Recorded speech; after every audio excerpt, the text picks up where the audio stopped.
en ruso. O que imos expor aquí, este un seminario de urxencia, pois son algunhas reflexións se quere un pouco a boa pruma, motivado precisamente pois polos feitos que todos coñecemos. Feitos que parten dunha base que é a invasión, sen declaración de guerra, sen previo aviso, de Ucraína por parte do exército ruso. Obviamente isto non surdiu de nada, senón que hai toda unha serie de factores que o explican. Non é o meu propósito aquí nin tomar partido, nin justificar, nin deixar de justificar, como sei que este é un tema que ergue paixóns, polo menos nas redes sociais, quero clarexar que nin estou ao soldo da CIA, nin tampouco de Putin. E máis, isto baseas en parte, cadrou así,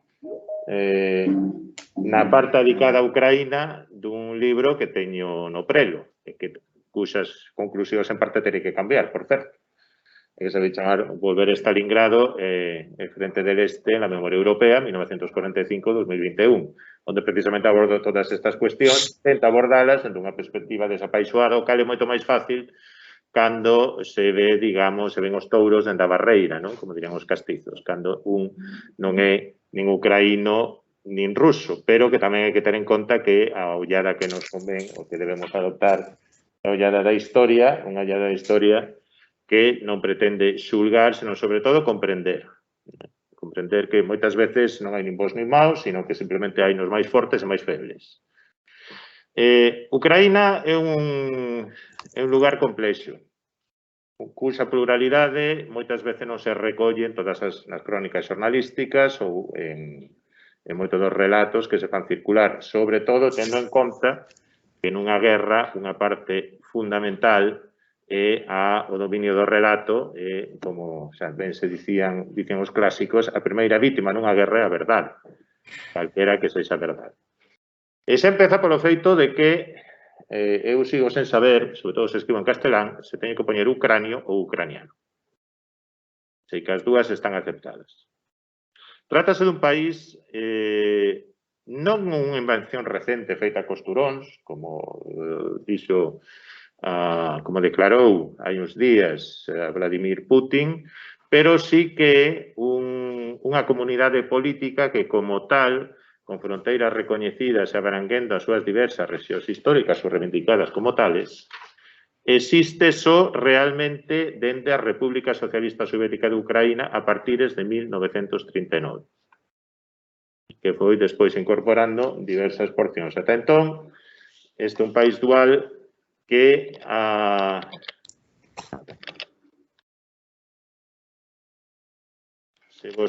por exemplo, se o vemos neste mapa do nacionalista lituano 1913 feito para motivar as potencias da Entente a intervir en prol, neste caso, dos nacionalistas bálticos,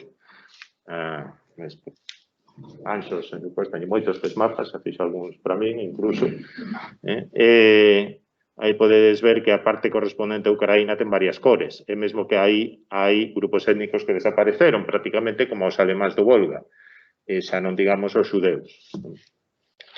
É un país dual, Ucraína, isto apreciase claramente nestes dous mapas. A parte, o mapa, aí non se ve moi ben na pantalla, pero que amosa a 30% de poboación que declaraba ter o ruso como lingua materna. Non son porcentaxes exactamente reais, porque a porcentaxe de poboación que ten o ruso como lingua materna é moito maior. Pero, bueno, isto pasa como cando no centro na Coruña preguntan «Usted fala galego?» E o 80% da xente di que sí. Pois na Ucraína pasa igual, pero onde sí que se aprecia que hai dúas partes ben diferenciadas. Unha transición. O leste, máis Crimea, maioritariamente, mesmo abrumadoramente rusófona, o oeste, que inclúe, sobre todo, as rexións de Galicia e Volinia, nada a ver connosco, a Galicia, que son maioritariamente ucrainófonas. Cal é a diferencia entre o ucraíno e o ruso? Ben, sobre isto hai opinións. O nacionalismo ruso tradicional e tamén o pan ruso, establecido despois da Revolución do 17, consideraba que, no fondo, o solar histórico da nación rusa comprendía a Ucraína. Comprendía Ucraína e tiña un antecedente no estado medieval do Rus de Kiev. O Rus de Kiev, se alguén se lembra da cuarta tempada de Vikingos, aí aparece, non? En parte pola penetración dos vikingos, que creen aí un estado comercial que se vai todo ao longo do río Dnieper de arriba abaixo, non? E ten como centro Kiev. É dicir, para Rusia, o Estado ruso, a identidade rusa empeza aí, pro nacionalismo ucraíno tamén, pro nacionalismo bielorruso, que tamén o hai tamén. Entón, xa empezamos mal. Empezamos mal. Unha superposición de mitos de orixe. Non é o único caso en Europa, por suposto. O nacionalismo ruso tendeu a ver grupos de povos eslavos menores como pequenos rusos, que a denominación, por exemplo, os malorossi, que se lle dá os bielorrusos, os rutenos subcarpáticos, que isto xa para complicar máis a película, se vedes esa parte que pertencía a Checoslovaquia, ese extremo, no que para os checos para os eslovacos eran eslovacos que falaban mal eslovaco, pero os rusos eran rusos que falaban mal ruso, influído polo eslovaco, pero os ucraínos eran ucraínos, pero que tamén falaban mal ucraíno. É dicir, por poñelo en termos galegos, se nós fósemos os ucraínos, estaríamos entre os casteláns ou españois, que serían os rusos, e os polacos, que serían os portugueses. E non seríamos unha cousa in between, igual que os macedonios entre os búlgaros e os serbios. Por dicirlo en termos moi xerais, non? É dicir, a xente que fala mellor que a min linguas eslavas, pois distera, ou quen de disterar cando unha persoa fala ucraíno e non ruso porque se parece máis ao polaco, porque é máis gutural e máis duro. Pero son dúas linguas perfectamente comprensibles e o 98% da poboación na Ucraína é perfectamente bilingüe. E máis, o castrapeo é moi habitual, como diríamos en Galicia. É dicir, en Kiev, unha conversa pode comezar en ucraíno e acabar en ruso, empezar en ruso e acabar en ucraíno. Hai unha flexibilidade enorme, por tanto, tamén unha cercanía. O nacionalismo ucraíno baseouse na lingua, baseouse en apelacións historicistas, ten un grande poeta nacional, que é Taras Shevchenko, como futbolista, pero, bueno, apelidarse Shevchenko é como apelidarse aquí Varela, na Ucraína. Taras Shevchenko é considerado o pai, a súa Rosalía de Castro, o seu Aribau, en fin. E a partir de aí comezou a escribirse o ucraíno como lingua culta. Ora ben, o ucraíno só foi lingua oficial por moi breves períodos, nunca foi no Imperio Ruso, que así como recoñeceu, por exemplo, o certo estatus as linguas bálticas, na Ucraína sempre foi implacable. A lingua de educación, a cultura era o ruso e o ucraíno era o que falaban os campesinos. Pero non toda Ucraína histórica, ou podemos chamar culturalmente Ucraína, pertencía ao Imperio Ruso. A parte occidental, Galicia, Volinia, pertencían ao Imperio Austrohúngaro.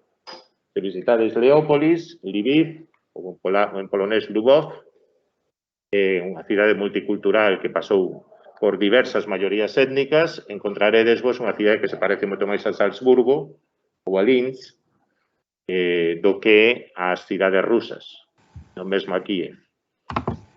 Por tanto, aí a influencia cultural rusa foi moito menor e nas condicións moito máis liberais do Imperio Austrohúngaro o movimento nacional ou nacionalista ucraíno puido desenvolverse con moito máis liberdade que non no Imperio Ruso, onde as políticas de rusificación, é dicir, a total etnificación do Imperio Ruso xa se puxeron en marcha a finais do século XIX. De aí nace unha dualidade na Ucraína que persiste ata o día de hoxe. Un oeste ucrainófono que se sente ucraíno, moi nacionalista, con moi pouca, que sente moi pouca empatía cara ao veciño ruso, un centro, unha mestura, un leste que é basicamente rusófono, e depois está o caso particular de Crimea, onde a poboación autóctona fora expulsa por Stalin, os tártaros de Crimea. E depois o volveron, despois da morte de Stalin, e que fora repoboada con rusos étnicos, que diríamos, con poboación rusófona. É dicir, a ensalada se empeza por aquí. A construir unha identidade ucraína que fose, digamos, que fose quen de englobar toda esta diversidade étnica, foi complicado. Foi complicado para o primeiro ensaio de estatalidade ucraína, que foi breve, no 1918, que foi a República Ucraína, fundada baixo certo patronazgo alemán nunha segunda fase, porque o contexto da Guerra Civil Rusa é pouco coñecido e non nos dá nunca moito tempo a abordalo nas clases, pero é un contexto no que determinados territorios, tanto no Cáucaso, no caso de Ucraína, despois o Báltico, declaran a súa independencia aproveitando que os rusos están a pelexar entre brancos e vermellos, e hai unha república ucraína, Kiev ocupado 4 veces, cambia de mans 4 veces, entre 1918 e 1920. Esa república ucraína caracterizouse a primeira por unha certa apelación liberal, un certo contido liberal. Por exemplo, recoñeceu as minorías xudías que hoxe non están presentes, pero que, sobre todo en rexións como Galicia oriental, constituían entre un 30 e un 40% da poboación de moitas cidades e tamén de moitas zonas rurais. Otorgoulles un estatus de autonomía moi xeneroso, autonomía cultural moi xeneroso, que de feito despois converteuse en unos modelos a aplicar no resto de Europa. Ben, durante a etapa da Unión Soviética, nos anos 20 e comezos dos anos 30, o poder soviético practica a política de nacional na forma socialista en contido. A famosa política que en ruso se chamaba korenitsatsiya, é dicir, arraizamento, ir a raíz. Non tiven tempo de buscar imaxes, pero os famosos cartaces de Stalin, onde ele aparece pois como dirixíndose a unha moitedume na que hai xente vestida con moi diversos traxes étnicos. Obviamente, o contexto do Imperio Soviético era enorme. Nomeadamente na Ucraína, puxose en práctica un experimento que foi o chamado nacional comunismo ucraíno. Oficializouse o ucraíno como lingua, o cal deu lugar a moitísimos problemas, porque non había unha gramática, porque había mestres que dicían que non sabían en que dialecto ensinarlles os alumnos, etc. E xustamente as mesmas protestas que hubo cando tuvo a Asamblea de Concellos para a Autonomía en 1932. Os que máis protestaban eran os mestres. E agora, que gramática sigo? Na bandeira da República Socialista Federal de Ucraína pois incorporáronse as cores ucraínas, que son vermella azul e amarela. Non se sabe moi ben de onde veñen, igual que o símbolo ucraíno, o tridente, pois xa aparecen selos medievais. Despois fixéronse pois que a Ucraína son terras negras ricas en trigo, entón sería o trigo e o azul do Níper, o azul do Ceo. En todo caso, ese símbolo, ese león rampante en azul e amarelo, que depois utilizou a división das Paz en SS Galicia, con 3 coroas, Imperio Ruso, Imperio Austrohúngaro e depois República Polonesa. Antes, Confederación Polaco-Lituana, o que expresa son as diferentes partes do Ucraína. Este experimento do nacionalcomunismo ucraíno foi liquidado por Stalin, como moitas outras cousas. Foi liquidado por Stalin e pouco despois, ademais, Stalin acometeu, tivo lugar a grande fame que despois se denominaría Holodomor Ucraína en 1933-34. Este é un dos primeiros feitos controvertidos da historia recente ucraína ata o día de hoxe. Hai historiadores, sobre todo nacionalistas ucraínos, que defenden a tese de que foi un xenocidio perpetrado, planificado por Stalin para eliminar os fundamentos demográficos e étnicos da identidade ucraína, porque as principais vítimas desta fame, desta política, foron, sobre todo, os labregos ucrainófonos do centro e leste da Ucraína. É dicir, en parte, retrotraese ao actual predominio ruso nesa rexión o feito de que alrededor de 3 millóns de ucrainofalantes campesiños morreron. Sobre isto podese debater, se queredes facemos no coloquio, porque de feito non só morreron ucraínos, morreron tamén rusos na rexión do Rostov, houbo tamén fames semellantes noutras partes da Unión Soviética, nomeadamente Kazajistán, onde falase ali dun xenocidio propio por parte dos historiadores kazacos. Pero, en todo caso, o nacionalismo ucraíno no período entre guerras radicalízase e, sobre todo, faino en Polonia, que era onde se podía desenvolver. na parte de Ucraína que aí aparecen en Polonia. A Polonia de hoxe, tedes que pensar que no período entre guerras estaba desplazada cara ao leste. Ocupaba boa parte do que é a actual Bielorrusia e unha parte do Ucraína occidental. E aí, sobre todo nos anos 20, xurden unha serie de organizacións como a Organización dos Nacionalistas Ucraínos, o UN, aí tedes o símbolo, negro e vermello, o sangue e as terras negras de Ucraína, moi vizosas, lideradas, entre outros, por un persoaxe que imos a topar bastante, que é ese señor aí novo e medio calvo chamado Stepan Bandera. Non só se trataba de Bandera, pero que pasa durante a Segunda Guerra Mundial? Por ir rápido. Hai bastante discusión nas cifras, un tema enormemente controvertido, pero o feito é que Stepan Bandera, a súa OUN, algúns outros grupos que estaban no exilio, moitos deles, ademais, perseguidos en Polonia por actividades, obviamente, o réxime do Marechal Pilsudski en Polonia chamaba terroristas, entran como tropas auxiliares cos alemáns.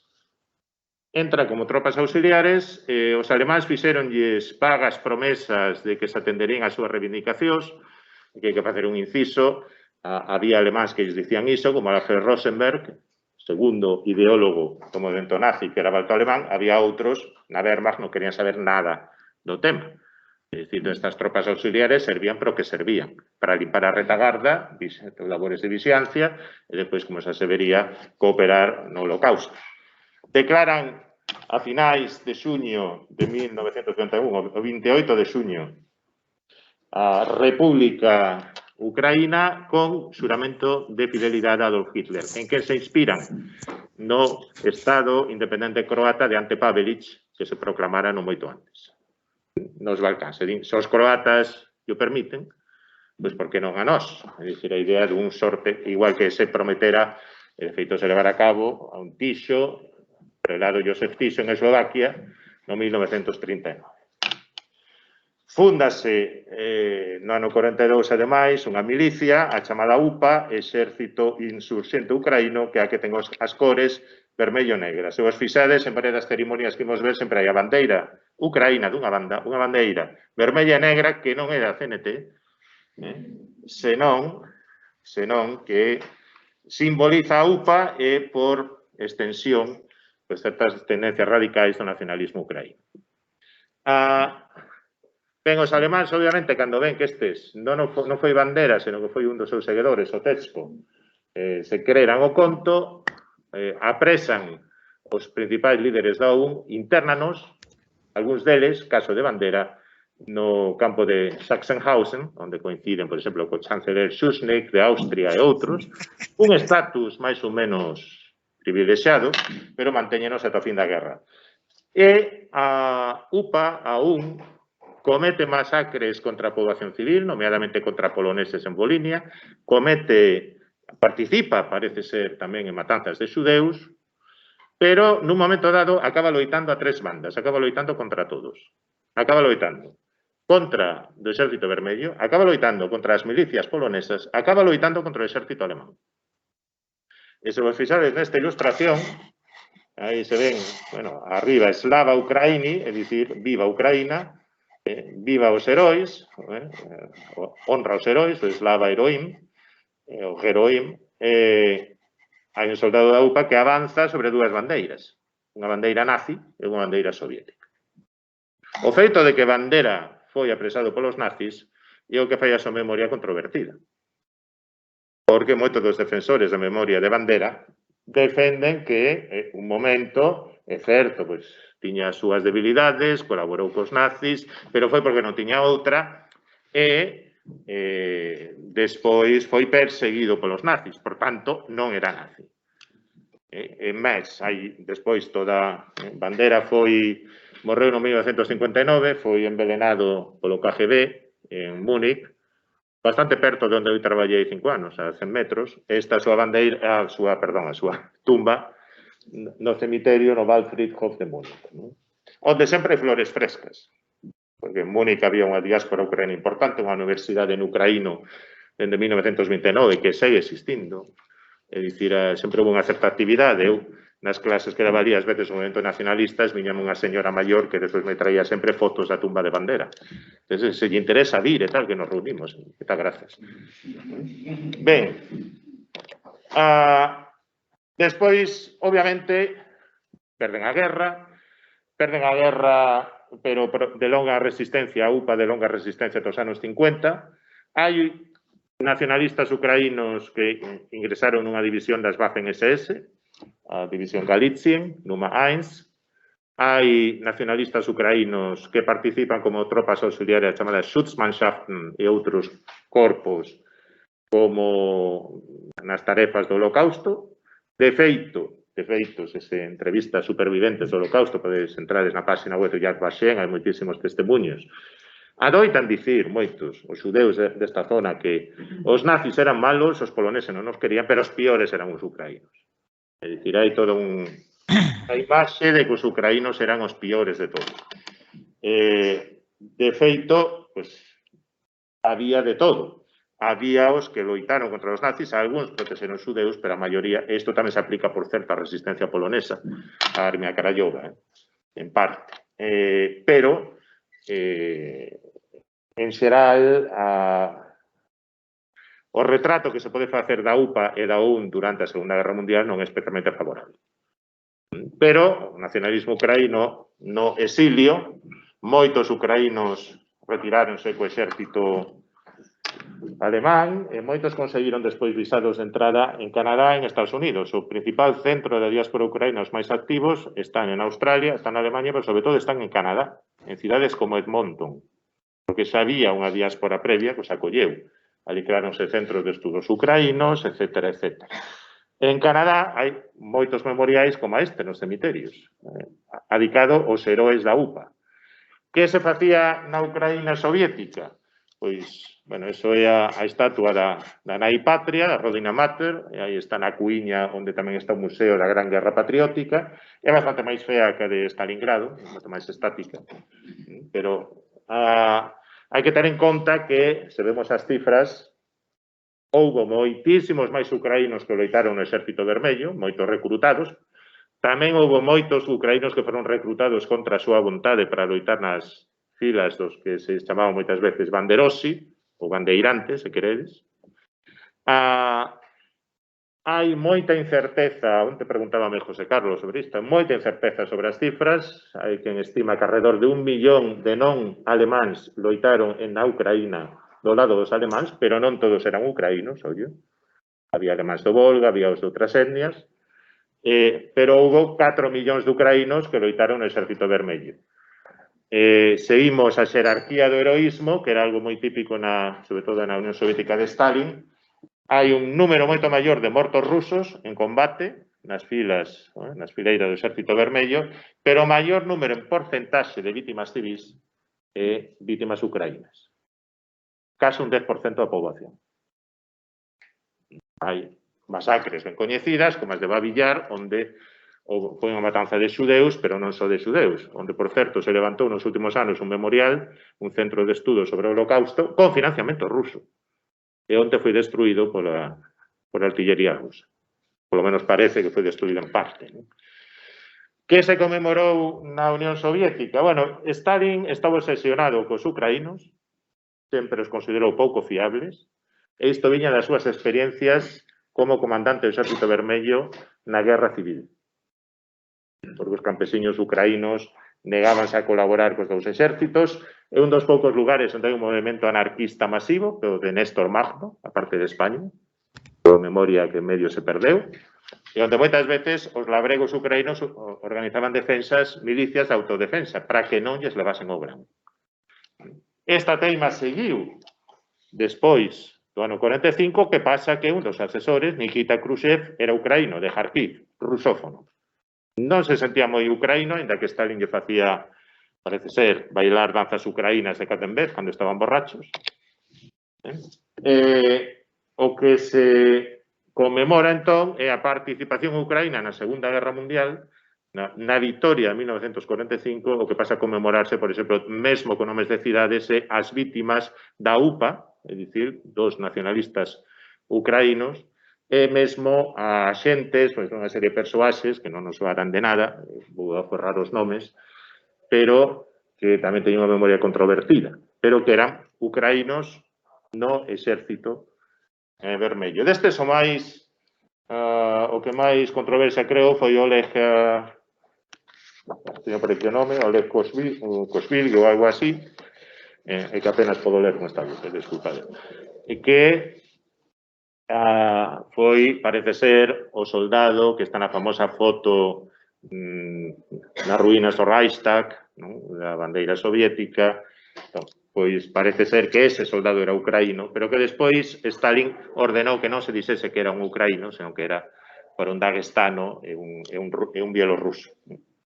É dicir, aí había os experimentos da arquitectura e nacionalidades da Unión Soviética sempre batían coa enorme desconfianza cara aos bálticos dunha banda. Pero os bálticos eran poucos, e sobre todo para os ucraínos, que se consideraba pois unha invención, como Abascal considera o galego, básicamente.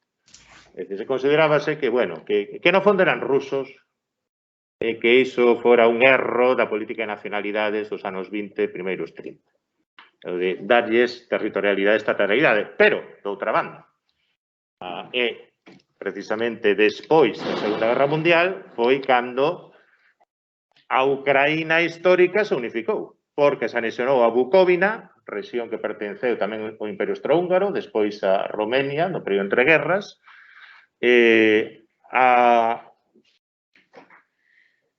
a zona de Carpato Ucraína e, en xeral, Volinia e Galicia.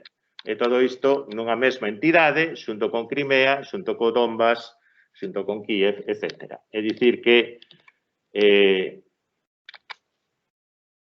moitos consideraron que realmente cando se levara a cabo unha unificación da nación ucraína fora só baixo a Unión Soviética e, ademais, vos isto xa non o lembrades, pero na Asamblea Xeral da ONU non só tiña asento a Unión Soviética, senón tamén tiña asento Ucraína e Bielorrusia. Entón, sempre se presentaba isto como un logro.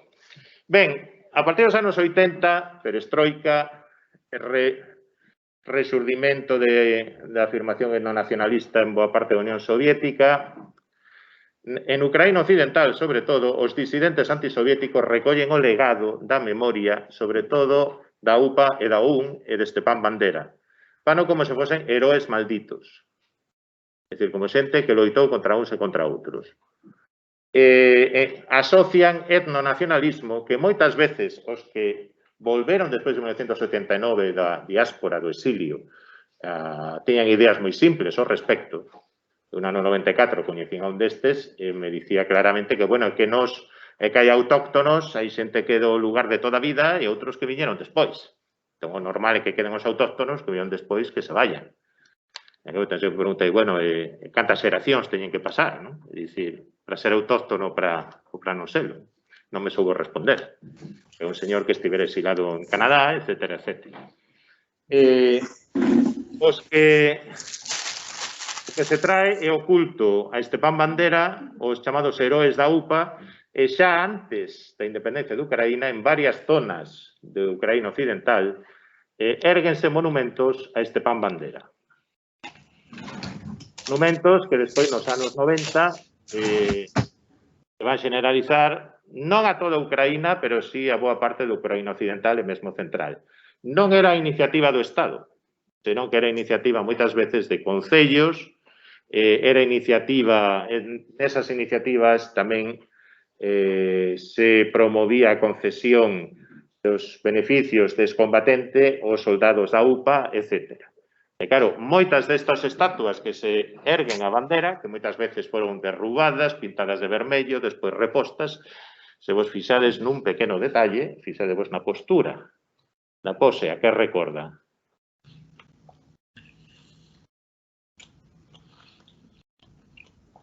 Exactamente, son estatuas de Lenin as que lles quitaran a cabeza e puxeron a cabeza de bandera. E despois, claro, que bandera? No 2009, este é un dos argumentos que sempre fan os putinistas, digamos, no 2009 é certo que o goberno de Kiev emitiu este selo en conmemoración dos 150 anos do nacemento de Bandera. Pero ese Bandera é o Bandera que acaba de sair de Sachsenhausen. O Bandera que se quería presentar como vítima do nazismo. Non era o Bandera novo que se presentaba noutras ilustracións que era unha foto dos anos 30. Cando está no exilio en Berlín. As primeiras... Os gobernos de Kiev, por resumir unha complexión moi grande, precisamente como reflexo desa dualidade, non vamos entrar en sopas de letras, en grupos, etc. Como reflexo desa dualidade, cando gobernaron os nacionalcomunistas, é dicir, os herdeiros, as elites do antigo Partido Comunista de Ucraína, que se reconverteron en chamados nacionalcomunistas, partidarios dunha política de boa vecindade con Rusia, mesmo unha unión aduaneira, unha unión económica, que normalmente falaban ruso ou tiñan o ruso como lingua materna, non optaron polo que os outros chamaban a banderización de Ucraína toda, senón que optaron, sobre todo, polo que podemos chamar unha política de nacionalización da Grande Guerra Patriótica. É dicir, o relato sobre a vitoria de 1945 imperante na Unión Soviética. É dicir, o que se quería era suliñar, sobre todo, a participación e o sofrimento de Ucraína na chamada Grande Guerra Patriótica. A pataca quente era, vale, Bandera, que facemos con ele? Había outro, Šuljevich, pero Šuljevich era máis problemático porque era manifestamente antisemita, en Bandera non está claro, Kotetsko, que logo colaborou coa CIA en Múnich, etc. Pero Bandera era o símbolo por antonomasia. Entón, creouse unha comisión, esa comisión estivo anos e anos e anos decidindo que facer con Bandera.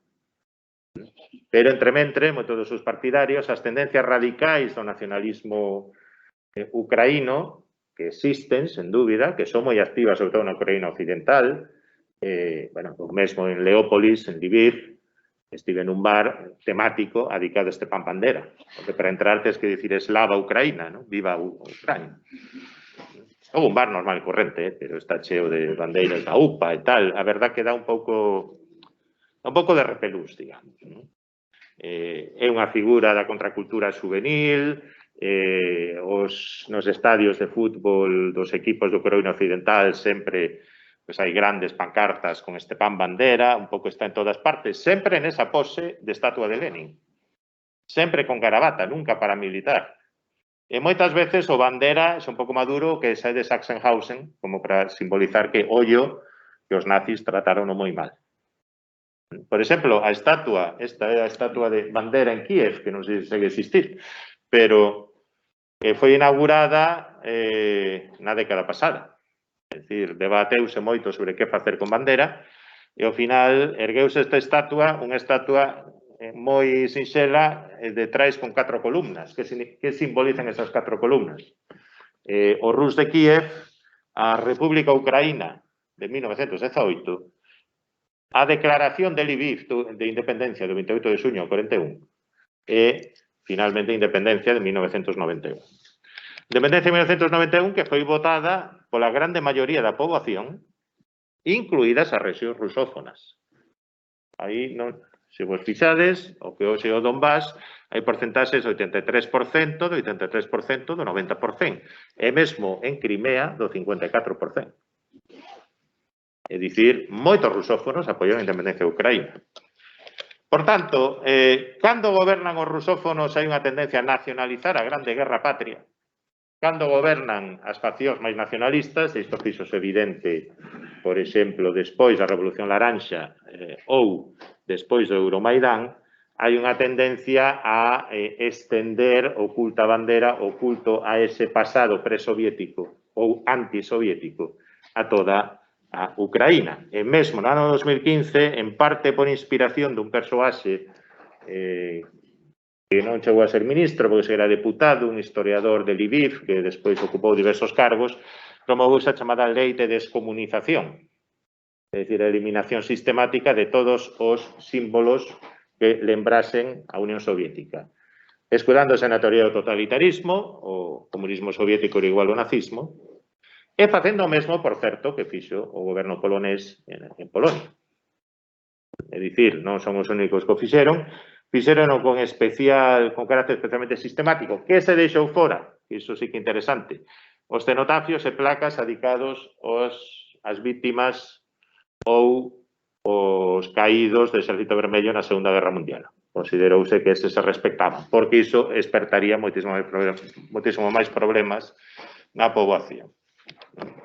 Algúns casos optouse, isto en Odessa, a antiga estatua de Lenin converteuse nunha estatua de Darth Vader. En parte por tocar a moral o goberno, pero en parte tamén para concentrar aos, bueno, sabedes que os frikis de Star Wars se reúnen de cando en vez, entón para facer Odessa un centro disto, non? Claro, todo isto se nos fai rir, pero pensemos que todas estas disputas sobre historia e memoria teñen consecuencias. Isto non xustifica, dicir, hai grupos nazis, pro-nazis, para-nazis moi activos, sí.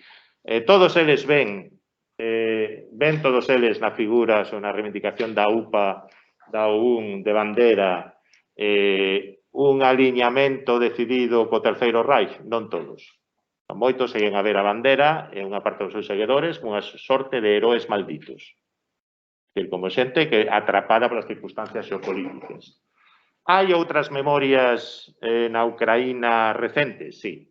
Hai memorias que inciden, primeiro, no papel de Ucraína no Exército Vermello na Segunda Guerra Mundial. Houbo tentos de crear, Zelensky neste caso tamén un exemplo, houbo tentos de crear unha sorte de memoria compartida e moi inclusiva, segundo a cal todos os que loitaran na Segunda Guerra Mundial e todas as víctimas, fosen soldados da UPA, fosen soldados enrolados no exército soviético, partisanos prosoviéticos, partisanos nacionalistas, todos loitaran pola mesma fin, que sería a liberdade de Ucraína. E, por tanto, todos se podían incluir no panteón dos heróis nacionais e nos últimos tempos, como noutras zonas, hai un paradigma posheroico, unha reivindicación das víctimas.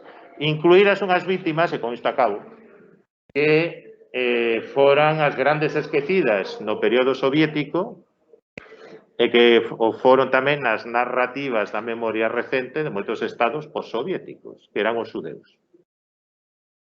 Os xudeus non existían apenas nas narrativas da vitoria da Segunda Guerra Mundial da Unión Soviética porque non se quería facer diferenzas entre os loitadores antifascistas.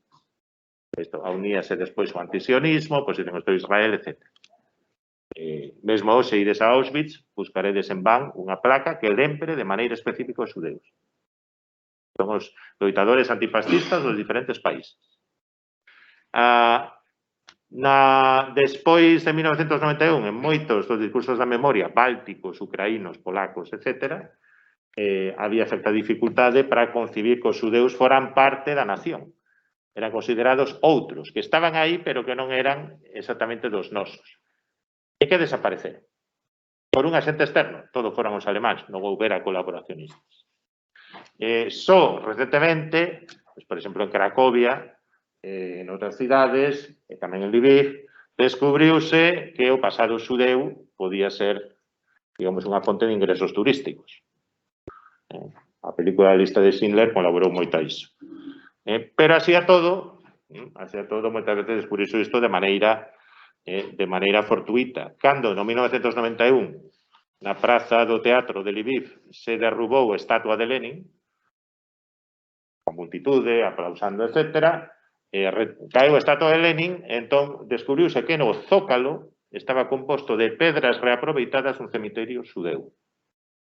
E toda a multitude calou.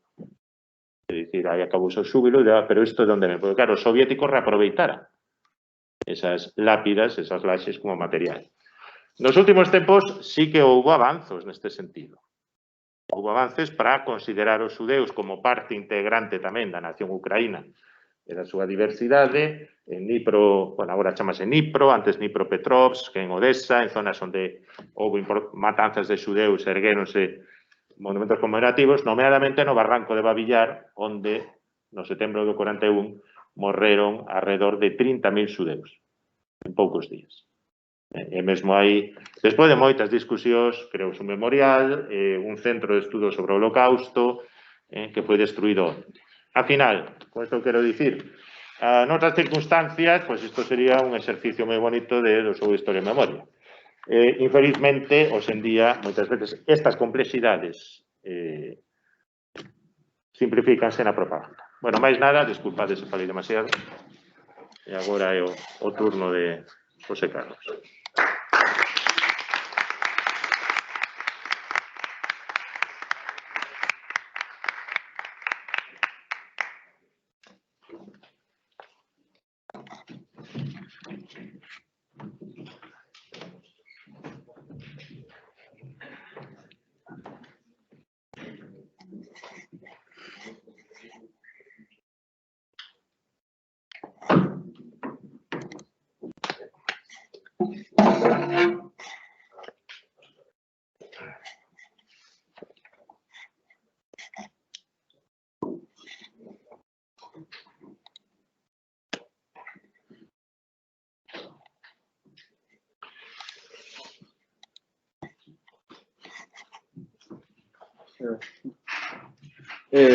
Bueno, antes de nada, presentarme brevemente. Soy José Carlos García Vega, investigador en formación del grupo de investigación Hispona. Y voy a hablar pues, de un tema muy similar al que acaba de tratar José Manuel, pero otro punto de vista. Si él acaba de explicarnos las raíces históricas y el desarrollo posterior de la memoria colectiva y de la conformación de la identidad ucraniana, en un sentido diacrónico, ahora vamos a ver su plasmación casi en directo en el conflicto, ¿no? En el momento en el que esta memoria y la memoria colectiva también que transmite la oficialidad rusa se confrontan para crear una narrativa convincente frente a los medios. En el caso de más extremos, que es el caso de un enfrentamiento armado, ¿no? ¿Y cómo lo vamos a hacer? Bueno, para este estudio que he venido realizando en la última semana, desde que estalló el conflicto armado, he utilizado una metodología que es la que utilizo en mi tesis doctoral, ¿no? Y es el análisis de redes. Bueno, este tipo de gráficos seguramente os sonarán porque son habituales en la prensa, pues si no suenan, desde ahora seguro que sí. Este es un sistema de análisis que nos permite comprender sistemas complejos, ¿no? Es obvio que hay realidades a las que el ser humano puede acceder cuando se hace preguntas, pero que sin determinados instrumentos que nos proporciona la tecnología es muy difícil visualizar en su conjunto porque son hipercomplejas. Pensad en el sistema más complejo que conozcáis. Uno de ellos sería la mente humana, por ejemplo, ¿no? Las tramas neuronales. Pues este sistema de análisis, con sus peculiaridades, se utiliza para estudiar el cerebro humano. Y ahora pensad en otro sistema hipercomplejo que conozcáis. La sociedad humana también. Las relaciones entre las personas, ¿no? Si ahora mismo nosotros nos representasen de esta manera, los que estamos aquí, crearíamos una red tan grande de nodos y aristas, que así se llaman esas figuras, que probablemente no cabrían en la pantalla, ¿no? Tendríamos que hacer zoom varias veces. Y descubriríamos relaciones entre nosotros que probablemente a simple vista ni siquiera nos habríamos imaginado. Y yo, que no os conozco a la mayoría de vosotros, quizás sí tendría muchos nodos en común. Eso es lo que hacen estos sistemas, encontrar relaciones que a simple vista no se ven. Y a mí en particular me resultan útiles porque me permiten escanear ese sistema complejo que es la sociedad a través de un documento muy parcial, que son las redes sociales, en este caso Twitter. Y para no tener que leerme todos los tweets que se publican sobre un determinado tema y no ir dando palos de ciego, identificar a los actores más destacados, a aquellas personas cuyo discurso impacta más en la sociedad. ¿Y eso en qué se plasma? En que hay más usuarios que se identifican con ese discurso. Y esa identificación se plasma en las interacciones. Yo no retuiteo, yo no reblogueo en otras redes sociales, o yo no reposteo cosas con las que no estoy de acuerdo, desde luego, ¿no? O no le doy me gusta a cosas con las que no estoy de acuerdo. Entonces, si yo interacciono con ese contenido es porque estoy demostrando una determinada identificación. Y eso me permite observar que hay determinados actores que consiguen más identificación que otros. Entonces, sin perdernos más con esto, me parece que os imagináis lo que es esto, ¿no? Es un mapa que representa, bueno, es un mapa de redes que representa justamente la discusión que ha habido en redes sociales en la última semana sobre el conflicto, pero particularmente sobre el carácter, digamos, los aspectos más históricos, más mnemónicos, más memorísticos del conflicto. Son acusaciones de nazi, acusaciones de Hitler, paralelismos con la Segunda Guerra Mundial que han hecho los usuarios para justificar tal o cual postura durante el hecho bélico, ¿no? Vamos a ver que, bueno, esto así a simple vista no nos dice mucho, ¿no? Obviamente esto tiene una lógica. Lástima que esto no me permita verlo un poco más... Sí, así quizá. Bueno, veis, he intentado mapearoslo un poco más, de manera un poquito más precisa.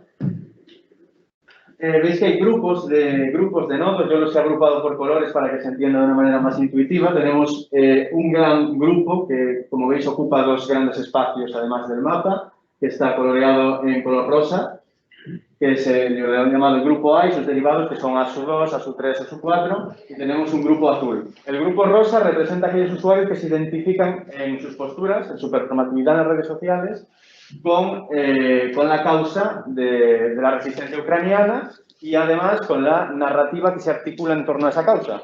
Porque no es lo mismo la resistencia ucraniana que todos los actores internacionales que se implican con ella, ¿no? Y lo mismo aplica para esos grupos que están en azul, que son los que se identifican con el agresor ruso y también con toda la narrativa al respecto, que quizá os sorprenderéis de quién se trata, ¿no? Bien, voy a empezar por el que a mí me parece más interesante porque creo que es el menos predecible. En realidad, predecibles van a ser todas las narrativas porque todo lo que voy a decir ya lo habéis escuchado en grandes actores. Pero lo que nos interesa de estos análisis es ver, en primer lugar, cómo la narrativa de los grandes actores se plasma en los pequeños actores, que esto es lo que nos permite ver este sistema. En vez de estudiar solo discursos de políticos, discursos de periodistas, de personas que salen en los medios de comunicación, podemos ver lo que piensan pues, personas de a pie que no tienen por qué ser famosas necesariamente en grandes conjuntos. Vamos a ver esa plasmación y vamos a ver qué utilidades tiene, qué peculiaridades tiene esa plasmación del discurso en las personas. El discurso prorruso, pues evidentemente ya lo conocéis, ¿no?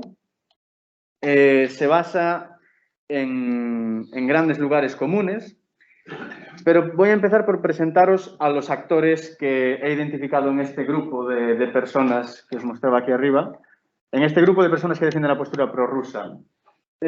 Vamos a ver, el estudio completo abarca en torno a 68.800 nodos. Cada nodo, cada circulito que veáis ahí es evidentemente una persona que está detrás de una pantalla haciendo retweets e interaccionando con otros usuarios, ¿no? Bueno, entre estas personas, un tercio aproximadamente de los grandes nodos, porque no he estudiado todos los pequeños nodos, sino he estudiado los grandes actores, pero los grandes actores se acumulan en torno a muchos pequeños nodos, por esa identificación de la que hablábamos. En torno a un tercio son periodistas vinculados a medios de comunicación, concretamente a Russia Today, pero otros, la gran mayoría, son simplemente usuarios que tienden a interaccionar de manera política en redes sociales. Y concretamente son personas estadounidenses que se vinculan a sí mismas con la identidad, digamos, más de izquierdas en Estados Unidos, ¿no? Que no sería el Partido Demócrata, sino que serían identidades mucho más fragmentadas en torno a pequeñas asociaciones y grupos de opinión. Entre estas personas podemos encontrar, por ejemplo, por poneros aquí algunos ejemplos concretos, podemos encontrar a David North, el presidente de la National Socialist Equality Party. Podemos encontrar a Caleb Maupin, que es un líder de opinión entre la izquierda estadounidense de determinado tipo. Bueno, son figuras destacadas, pero que en torno a sí articulan a muchos pequeños actores. En primer lugar, la narrativa rusa que estos actores repiten, y reitero que no son rusos, implica una deslegitimación de la identidad ucraniana. Es decir, implica negar el derecho, digamos, de Ucrania a ser un Estado, si no Estado como tal, un Estado con pleno ejercicio de su soberanía, ¿no? Y por lo tanto, susceptible del intervencionismo externo, incluso de la vigilancia por parte de la Federación Rusa. ¿Y cómo se hace esto? Bueno, pues la primera deslegitimación es muy evidente porque ya José Manuel nos la acaba de presentar. Es tildar de nazis En primer lugar, al ejército ucraniano, valiéndose del ejemplo de distintas milicias filofascistas y efectivamente neonazis que integró el ejército ucraniano después de las guerras del Donbass. Y por extensión, después del ejército ucraniano, también el gobierno ucraniano, donde también hay ejemplos obviamente localizados de personas filofascistas, incluso ministros vinculados al movimiento Svoboda, ¿no?, que han estado en el gobierno de Ucrania, y por extensión a todo el país. Es decir, es una escala en la que se cogen casos más o menos localizados o más o menos generalizados y se extienden a todo el país, deslegitimando la identidad ucraniana. De hecho, es muy habitual ver en estos mismos grupos de usuarios cómo, junto a acusaciones de filofascistas, se combinan negaciones de la propia identidad ucraniana, por ejemplo, reiterando los mitos que nos acaba de presentar José Manuel de que, bueno, ¿cómo va a existir una identidad ucraniana si allí justamente es el lugar, la cuna de la Rus de Kiev, ¿no? Pues esto, una persona que ni siquiera es rusa, la podemos encontrar, bueno, en diversas ocasiones. Entonces, serían nazis y no solamente nazis, sino que además serían nazis financiados por la OTAN y concretamente por Estados Unidos, ¿no? Entonces, lo que tendríamos ante nosotros es un Estado ucraniano absolutamente intervenido por potencias extranjeras que además lo que quieren imponer es una dictadura de ultraderecha, ¿no? Una dictadura de ultraderecha que, como veremos posteriormente, pretende exterminar a los rusos étnicos que podamos identificar, o rusoparlantes en el Donbass y en otras regiones de Ucrania, y poco más que convertir el país en una base nuclear de Estados Unidos, ¿no? Bueno, veis aquí algunos ejemplos que os he dejado en pantalla, no los voy a leer todos, pero simplemente que veáis que quiero poner los discursos concretos ya de los usuarios y no interpretados necesariamente, ¿no? Como decía, un gobierno títere, existe el lugar común de que desde el Euromaidán el gobierno ucraniano está totalmente intervenido y no goza para nada de soberanía. Entonces, lo que sucede con esto, el desarrollo lógico de esto, es que la intervención rusa no es la intervención de ninguna soberanía porque ya no hay soberanía, ¿no? Entonces, esto legitima la postura rusa de intervenir en Ucrania, vamos. Os dejo también algunas imágenes bastante, bueno, que circulan muy a menudo, ¿no?, por redes sociales, pero que son muy importantes porque son imágenes que a un usuario de redes sociales le generan un marco de comprensión, digamos, ¿no? Esto es una fotografía de uno de los batallones del movimiento Azov. Bueno, perdonad si mi pronunciación eslava es nula, en este caso creo que todos sabéis a qué movimiento me refiero. Esto es una de las imágenes que más veces he visto repetida en los argumentarios de este grupo de usuarios y por eso es importante tenerla en mente. Y bueno, como os decía, pasamos de la identificación del ejército ucraniano como un ejército cuasi extranjero, ¿no?, financiado por potencias extranjeras, y del gobierno ucraniano, pasamos ya a las comparaciones de toda Ucrania con un Estado filofascista, ¿no?, que también las hay y muchas. Bueno, de hecho, aquí un usuario que... veis que los he despersonalizado también un poco para preservar la privacidad, porque son personas que están publicando a día de hoy y son personas concretas, pero un usuario que con una gran cantidad de seguidores directamente afirmaba que no le daban ninguna pena a los ucranianos porque eran todos seguidores de la doctrina nazi, ¿no? Entonces, todo esto ya lo conocéis, evidentemente ya sabéis que este es un argumentario difundido de manera más o menos flexible, ¿no?, en función de las circunstancias por las instancias oficiales rusas, pero es importante que lo tengamos en cuenta porque luego lo vamos a comparar con el argumentario, digamos, en favor de la resistencia ucraniana y lo que se articula alrededor, pero vamos a ver que cumple una función muy similar, que es fomentar la predisposición de la ciudadanía al hecho bélico. Si tenemos una potencia fascista al lado y además está exterminando a nuestros compañeros étnicos, digamos, a personas de nuestra misma etnia, y además está convirtiendo su país en una potencial base nuclear para atacar el nuestro, estaremos mucho más predispuestos a ir a la guerra, ¿no? Pero lo interesante para nosotros como historiadores es que esto se hace aplicando una narrativa ya muy conocida por la población rusa y también por la población ucraniana, ¿no? que es la narrativa de la memoria colectiva de la Segunda Guerra Mundial. Y esto lo vemos plasmado en este grupo de usuarios. Evidentemente hay muchísimas interacciones que hablan directamente de ese carácter neonazi, no necesariamente refiriéndose al nazismo histórico, ¿no? y de Ucrania como una base nuclear, pero también es muy habitual que se legitime la intervención rusa utilizando metáforas, utilizando paralelismos, pues por ejemplo la Gran Guerra Patriótica, ¿no? Y bueno, podemos encontrar muchas afirmaciones de usuarios afirmando que está, por ejemplo, que está en el ADN ruso enfrentarse al fascismo y que por ello no pueden culpar a los rusos de intervenir una potencial amenaza fascista que está junto a sus fronteras, ¿no? Bueno, esto quiero que entendáis que no es una crítica, sino tampoco me quiero situar en una postura crítica ahora mismo, sino quiero que entendamos bien el argumentario, las lógicas internas que tiene, ¿no? Bueno, veis aquí algunas de las afirmaciones de los usuarios, no me voy a parar a leerlas. Seguimos con la narrativa mnemónica. Bueno, esto es una expresión que no es mía, obviamente es una expresión que he encontrado en prensa y me ha parecido interesante.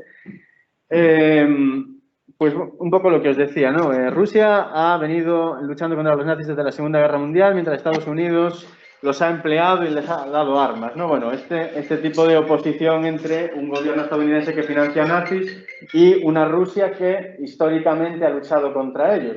Fijaos que además hay un paralelismo muy claro entre la Unión Soviética y la Rusia de Putin, a pesar de que ideológicamente pues no tengan una gran relación, ¿no? Y por otro lado también es interesante otra cosa. Recordad lo que decíamos de los integrantes de estos grupos, ¿no? Que replican estas opiniones. Las personas que decíamos que se identifican con el lado más izquierdista de la opinión pública estadounidense y que defienden la narrativa rusa, tienden a establecer ese paralelismo entre la Rusia de Putin y la Unión Soviética porque ideológicamente es mucho más digerible. Y entonces aquí estamos viendo cómo la identidad política, la identidad ideológica de estos usuarios está viéndose transformada a través de una narrativa que implica el pasado. Es decir, el pasado en este caso está de alguna manera sustituyendo al presente para permitir esa adhesión identitaria. ¿Me explico? Aquí es muy interesante ese papel que está adquiriendo el pasado. Bueno, obviamente otro de los grandes lugares comunes, ¿no? Es esa desnazificación de Ucrania, que este ya es directamente argumentario del gobierno ruso, ¿no? Es declaraciones del propio Putin y de su portavoz. Es un lugar común que además se repite sistemáticamente en todos los clústeres, en todas las pequeñas comunidades de usuarios que he analizado, lo he encontrado muy repetido. Esto no sería una guerra de agresión, no sería ni siquiera del todo una guerra de intervención. Incluso podéis ver que recientemente el portavoz del Kremlin afirmó que no pretendía cambiar demasiado el estatus político en Ucrania, sino pretendía simplemente limpiar esto de nazis. Y esta es la narrativa que vemos repetida. Liberar Ucrania, no intervenirla, a fin de cuentas no estamos eliminando ninguna soberanía porque tampoco la hay, ¿no? Y luego, obviamente, la protección contra el genocidio. Si decimos que tenemos una amenaza fascista, una amenaza nazi en nuestras fronteras y además financiada por extranjeros, bueno, pues obviamente los enfrentamientos de carácter étnico en un marco, en un contexto bélico que se puedan producir en el Donbass, en otras regiones de Rusia, con bandas paramilitares por el medio, filofascistas, etcétera, se convierten en un genocidio, hasta el punto de que se extrapolan las cifras, por ejemplo, de muertos en enfrentamientos bélicos en el Donbass, se extrapolan y se convierten en el genocidio del Donbass, cuando son bajas militares. Y, obviamente, contra el imperialismo de Estados Unidos. Esto que hablábamos anteriormente de, digamos, ese juego dialéctico que hay que hacer a nivel ideológico para poder apoyar a la Rusia de Putin, en este caso, pues es el antiimperialismo. Como decíamos, si es para salvar a rusos étnicos, si es para eliminar a una potencia fascista, no se trata de una intervención imperialista de Rusia, sino que se trata de una acción de salvación. Y por lo tanto, siendo antiimperialistas, como son los usuarios que defienden estas posturas en esta comunidad, tienen que defender pues, que esa intervención rusa es una acción antiimperialista contra el imperialismo estadounidense y contra la OTAN, ¿no? Bueno, este sería el clúster, bueno, clúster significa comunidad, el grupo de usuarios prorruso principal, ¿no? Es como decía, es un grupo principalmente anglófono, estadounidense, es ese que veis ahí, señalado como una B, que tiene una prolongación en ese B-2, que no voy a explicar, pero que quiero que tengamos en cuenta igualmente, porque ese B-2 son usuarios que opinan lo mismo, que reiteran las mismas opiniones, pero son hispanohablantes. Son hispanohablantes. Y son hispanohablantes de unos contextos muy concretos. En este caso, son personas, eran sobre todo personas chilenas, argentinas, eran del cono sur, sudamericano. Y luego, quiero que tengamos esto en la cabeza para cuando hablemos del A4, que es otro grupo derivado que son usuarios venezolanos. Porque este juego de las identidades políticas y su relación con la narrativa sobre el pasado se ve muy marcado, muy claramente en estos dos grupos. Bueno, me voy a dar un poquito de prisa porque si no... vamos a hablar del grupo principal, que son las personas que se identifican con la resistencia ucraniana y con la narrativa que se articula en torno a ellas. Vamos a fijarnos en una cosa. Si hasta ahora estábamos hablando de una resistencia contra el nazismo, de la emulación de esa memoria antifascista, digamos, ¿no? Ahora vamos a ver cómo, si esa memoria tiene una matriz en la memoria colectiva eslava, en la memoria colectiva rusa y ucraniana, ahora vamos a ver cómo esta tiene una matriz absolutamente occidental, por el tipo de lugares comunes que tiene. Y esto es muy interesante, porque nos habla del carácter global del conflicto. Es decir, si esto fuera un simple conflicto entre rusos y ucranianos, en redes sociales no se plasmarían estas narrativas. Pero es que precisamente la narrativa que apoya a la resistencia ucraniana se articula de una manera que es muy familiar a la memoria colectiva de la Segunda Guerra Mundial en Occidente. Bueno, en primer lugar, anular los argumentos del contrario, pues, una solución muy sencilla que es ¿y tú más, no? ¿Quién es más nazi? Bueno, pues hay un montón de acusaciones. Si vosotros habláis del batallón Azov, pues yo hablo del batallón Wagner. Y se soluciona de esa manera, ¿no? Bueno, esto es algo que ya conoceréis, simplemente hay que tenerlo en cuenta. Otra imagen que también es muy característica, supuestamente, del batallón Wagner, en el cual pues, se plasmarían esos atributos filofascistas. Luego se elimina ese componente, digamos, heroico de la memoria colectiva rusa sobre la victoria de la URSS sobre el Tercer Reich, hablando de la alianza germano-soviética que se estableció a través del pacto Ribbentrop-Molotov. Hay diversos usuarios, sobre todo estadounidenses, que hablan de esto. Otro lugar común son los paralelismos con la invasión alemana, y aquí es donde se empiezan a ver muy claramente los lugares comunes de la memoria colectiva occidental, ¿no? Pues enseguida se empieza a comparar la invasión de Ucrania con la invasión de Polonia, enseguida Putin estaría siguiendo el manual de usuario de Hitler, pues como vamos a ver, hay miedo a que tengamos un nuevo Chamberlain, ¿no? Que tengamos miedo de actuar militarmente frente a Rusia y por eso, pues, de alguna manera, nos subestime y quiera ir más allá de Ucrania incluso, ¿no? Y lo interesante de todo esto, ya para ir resumiendo y terminar, es que esta otra narrativa, la de tenemos a un tirano, dictador en potencia, que es, aquí un usuario lo decía tal cual así, es la máxima expresión del mal, igual que Hitler. Tenemos a un tirano dictador en potencia, que es la máxima expresión del mal, que está invadiendo países como lo hizo Hitler con Polonia en su día, y ahora resulta que en Europa tenemos un nuevo Chamberlain. Claro, esto, si recordamos lo que dije anteriormente, predispone nuevamente a la población a la necesidad de ese hecho bélico. Y yo aquí estoy estudiando principalmente comunidades anglófonas, y son principalmente estadounidenses. En Estados Unidos, la memoria colectiva sobre la Segunda Guerra Mundial tiene un componente que quizá nosotros no entendemos tanto aquí, ¿no?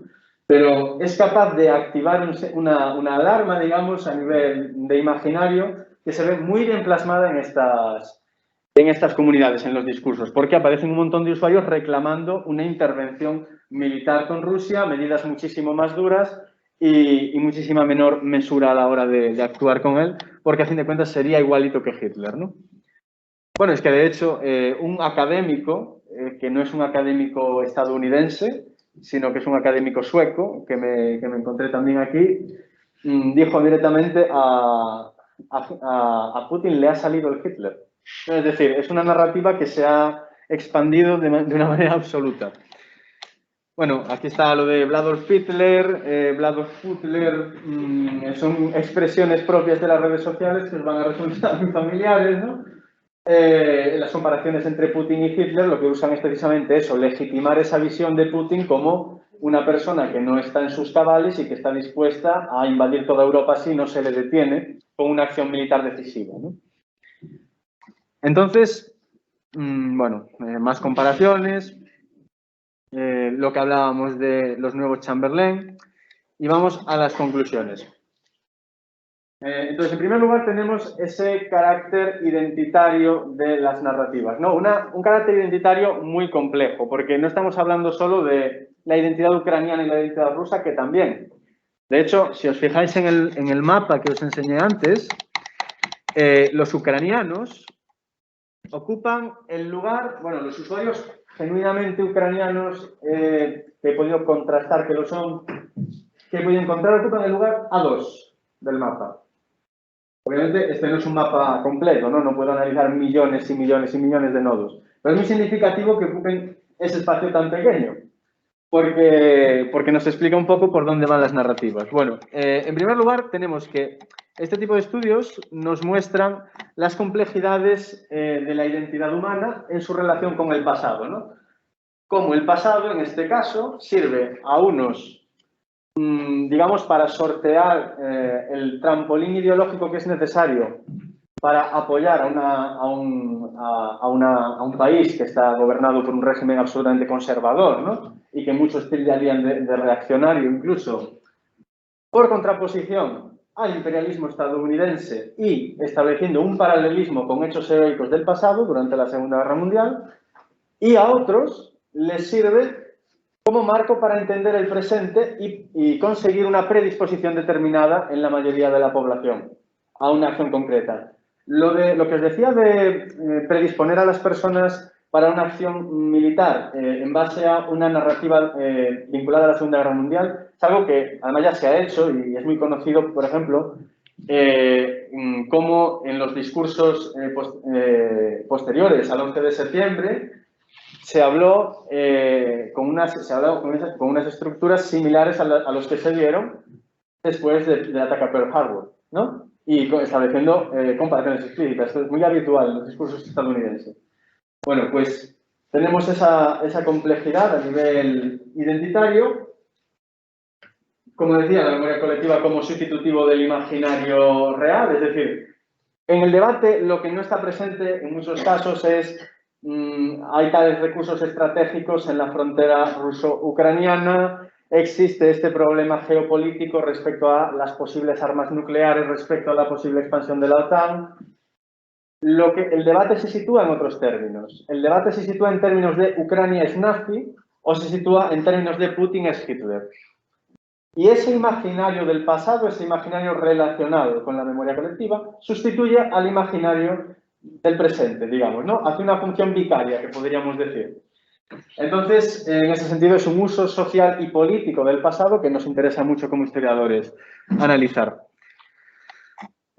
Bueno, como decía, es interesante que usuarios estadounidenses que se vinculan con la postura, digamos, pro-rusa, ¿no? O quizá pro-invasión de Ucrania del conflicto, se identifican además a la hora de hablar sobre el pasado con los esquemas mnemónicos no estadounidenses, sino con los esquemas rusos, con los esquemas eslavos. Es interesante porque eso nos habla de las fuentes de las que beben, de cómo se relaciona la narrativa sobre el pasado con la postura política, con la identidad que se adopta.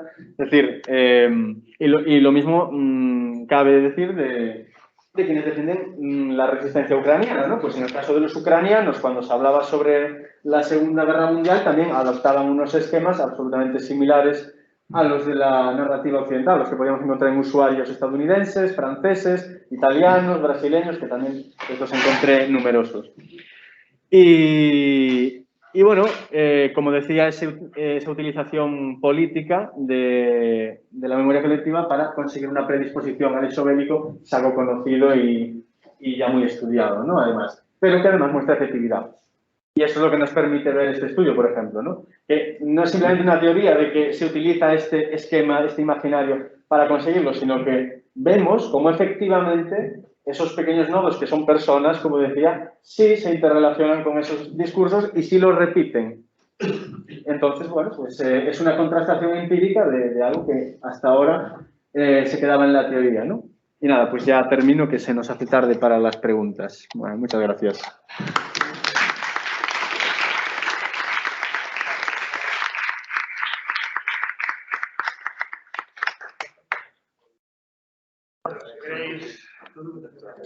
¿Queréis hacer preguntas? Vamos a xogar para aula do máster. Pero, nada, tenéis usted para preguntas. Na aula do máster tamén. No, de la conversación. o biólogo. Se se escoita, Ahora dónde vas a ver se por WhatsApp, escoita, ¿no? temos así muchas populares, non me pensando. Bueno, A ver, preguntas.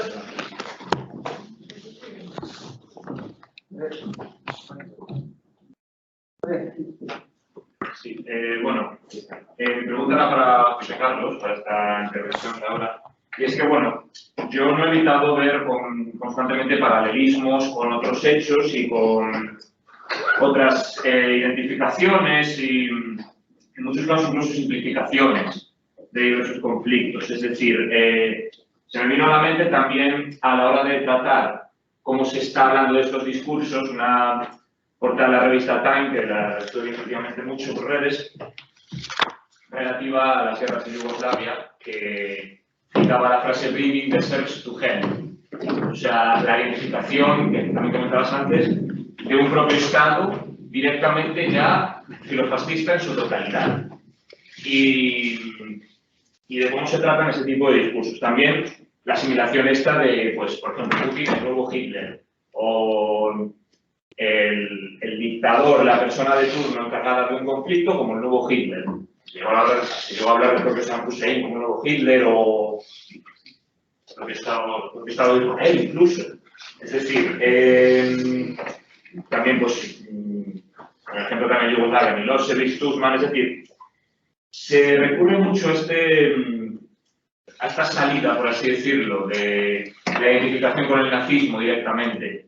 Y yo te quería preguntar si sabes si esto es un fenómeno es decir, característico de la posguerra fría, coetáneo al fomento de las políticas de la memoria de la Segunda Guerra Mundial, o si es algo que viene más de atrás, es decir, si ya había, digamos, una tradición o que posibilidad que fuese. Sí, sí. Sí, no, el estereotipo del nazi como un ser, cuando quieres identificar al otro, ¿no? A esa alteridad que vivimos en la teoría de la identidad social, con algo negativo, pues en el imaginario estadounidense el referente negativo absoluto es Adolf Hitler, que no hizo falta esperar a los años finales de los 70, principios de los 80 para convertirlo en una figura archiconocida y además un epítome del mal. Y luego, por otro lado, sí que tenemos una tradición, pues, no solo de cine bélico, sino de cine incluso de ficción con el nazismo, que convierte a los nazis en los enemigos de las películas, de los cómics. Incluso los cómics, por ejemplo, ya anticiparon muchas cosas que vimos después del giro mnemónico, ¿no? Por ejemplo, pues, pensar en nazis del espacio que se convierten, pues, en el mal absoluto, como eran los extraterrestres comunistas que surgen en los años 50, pues luego resulta que son extraterrestres que no son comunistas, son extraterrestres nazis, ¿no? Sí, el nazismo como epítome del mal no requirió el giro mnemónico, e incluso sí sucedió algo con el giro mnemónico, y es que hubo una cierta moderación en algunas de estas comparaciones, porque se empezó a considerar una banalización. Y de hecho la experimentación, digamos, a nivel ficcional de los productos culturales se vio muy cohibida. Hay casos, yo conozco casos de películas que se les dio licencia de distribución en Reino Unido después de superar la época de censura moral por temas de desnudos, exposición del cuerpo de la mujer, etc. Y que luego se le retiró nuevamente, después a lo mejor de 5 años de estar en vigor, 10 años de estar en vigor, se le retiró por la política de memoria, porque se consideraba terriblemente ofensivo para los supervivientes del Holocausto, la comunidad judía, etc. No sé si eso responde a tu pregunta. Sí, precisamente. Pero bueno, también me estoy acordando también que, por ejemplo, cuando el propio Donald Trump ascendió a la presidencia y bueno, llevó a cabo su gobierno, desde la propia izquierda estadounidense también se le acuñaba el término de Hitler, quiero decir. O sea, ¿podría ser un discurso más propio de una ideología de Estados Unidos o en general relativo también a la memoria de la Segunda Guerra Mundial en Estados Unidos? No se me explica muy bien. Sí, no, a ver, no estoy convencido de que sea algo simplemente debido a la influencia estadounidense, si eso es a lo que te refieres, porque desde luego los nazis ocupan también un lugar muy destacado, pues, como decíamos, en el imaginario ruso, ¿no? En el imaginario de los países de la antigua esfera soviética.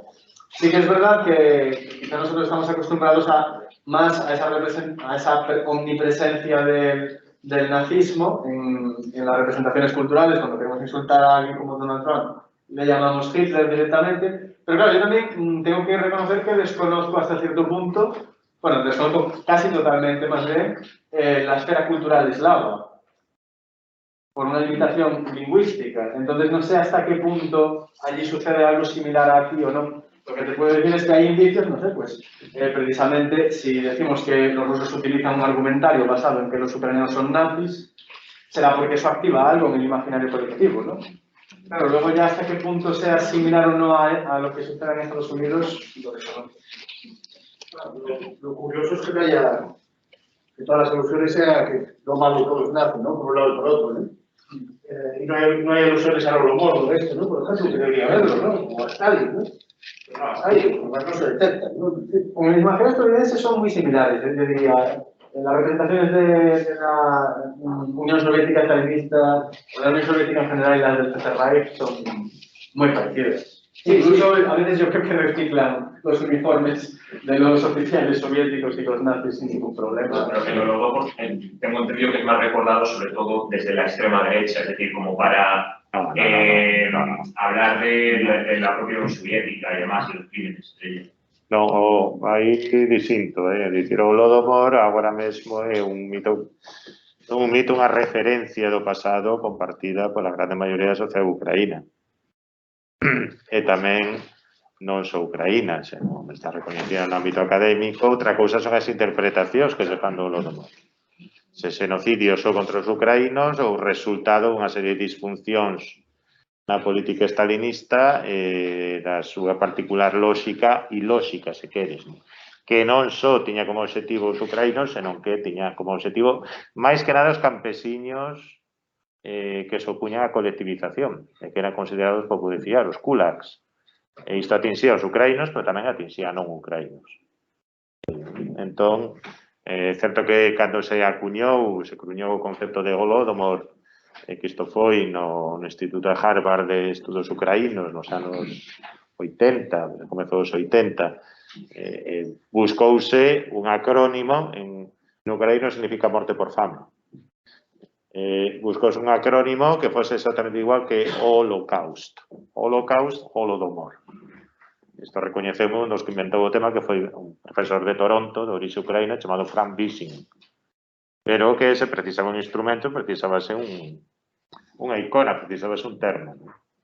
Pero, bueno, non tiven tempo de explicalo, pero a alusión ao Holodomor, aos memoriais, ao grande memorial que hai en Kiev, as vítimas do Holodomor, inciden sobre todo na memoria posheroica, obviamente inciden as vítimas. E falase de Stalin, non se fala dos rusos como xenocidas, oye. Iso tamén é importante. O que pasa é, claro, tamén contestando un pouco o que preguntabas antes, non? Engadindo, nas imaxes gráficas no contexto asiático, por exemplo, o nacionalismo chinés utiliza moito a memoria tamén da Segunda Guerra Mundial e da ocupación xaponesa. Como non hai unha figura que sexa recoñecida por todo o mundo, Hirohito, o almirante, como se chamaba, o de Pearl Harbor, bueno, Toyo, etcétera, como non son tan recoñecibles, utilizas a Hitler, pero que Hitler é unha icona global. Utilizámonos tamén os opositores a Idi Amin, utilizámonos os opositores a Bokassa, en Centroáfrica. É dicir, vai máis alá diso. Hai excepcións? Sí, pues, por exemplo, ali onde tes un icono que funciona moi ben, por exemplo, Pinochet en América Latina. que na América Latina, aparte de ser moi característico, moi coñecido. Creo que esa figura de Stalin, a figura de Stalin é moi popular na memoria rusa. Entón, utilizala como icono de alteridade para a propaganda ucraína sería contraproducente, porque Stalin é visto aínda, e isto foi un dos grandes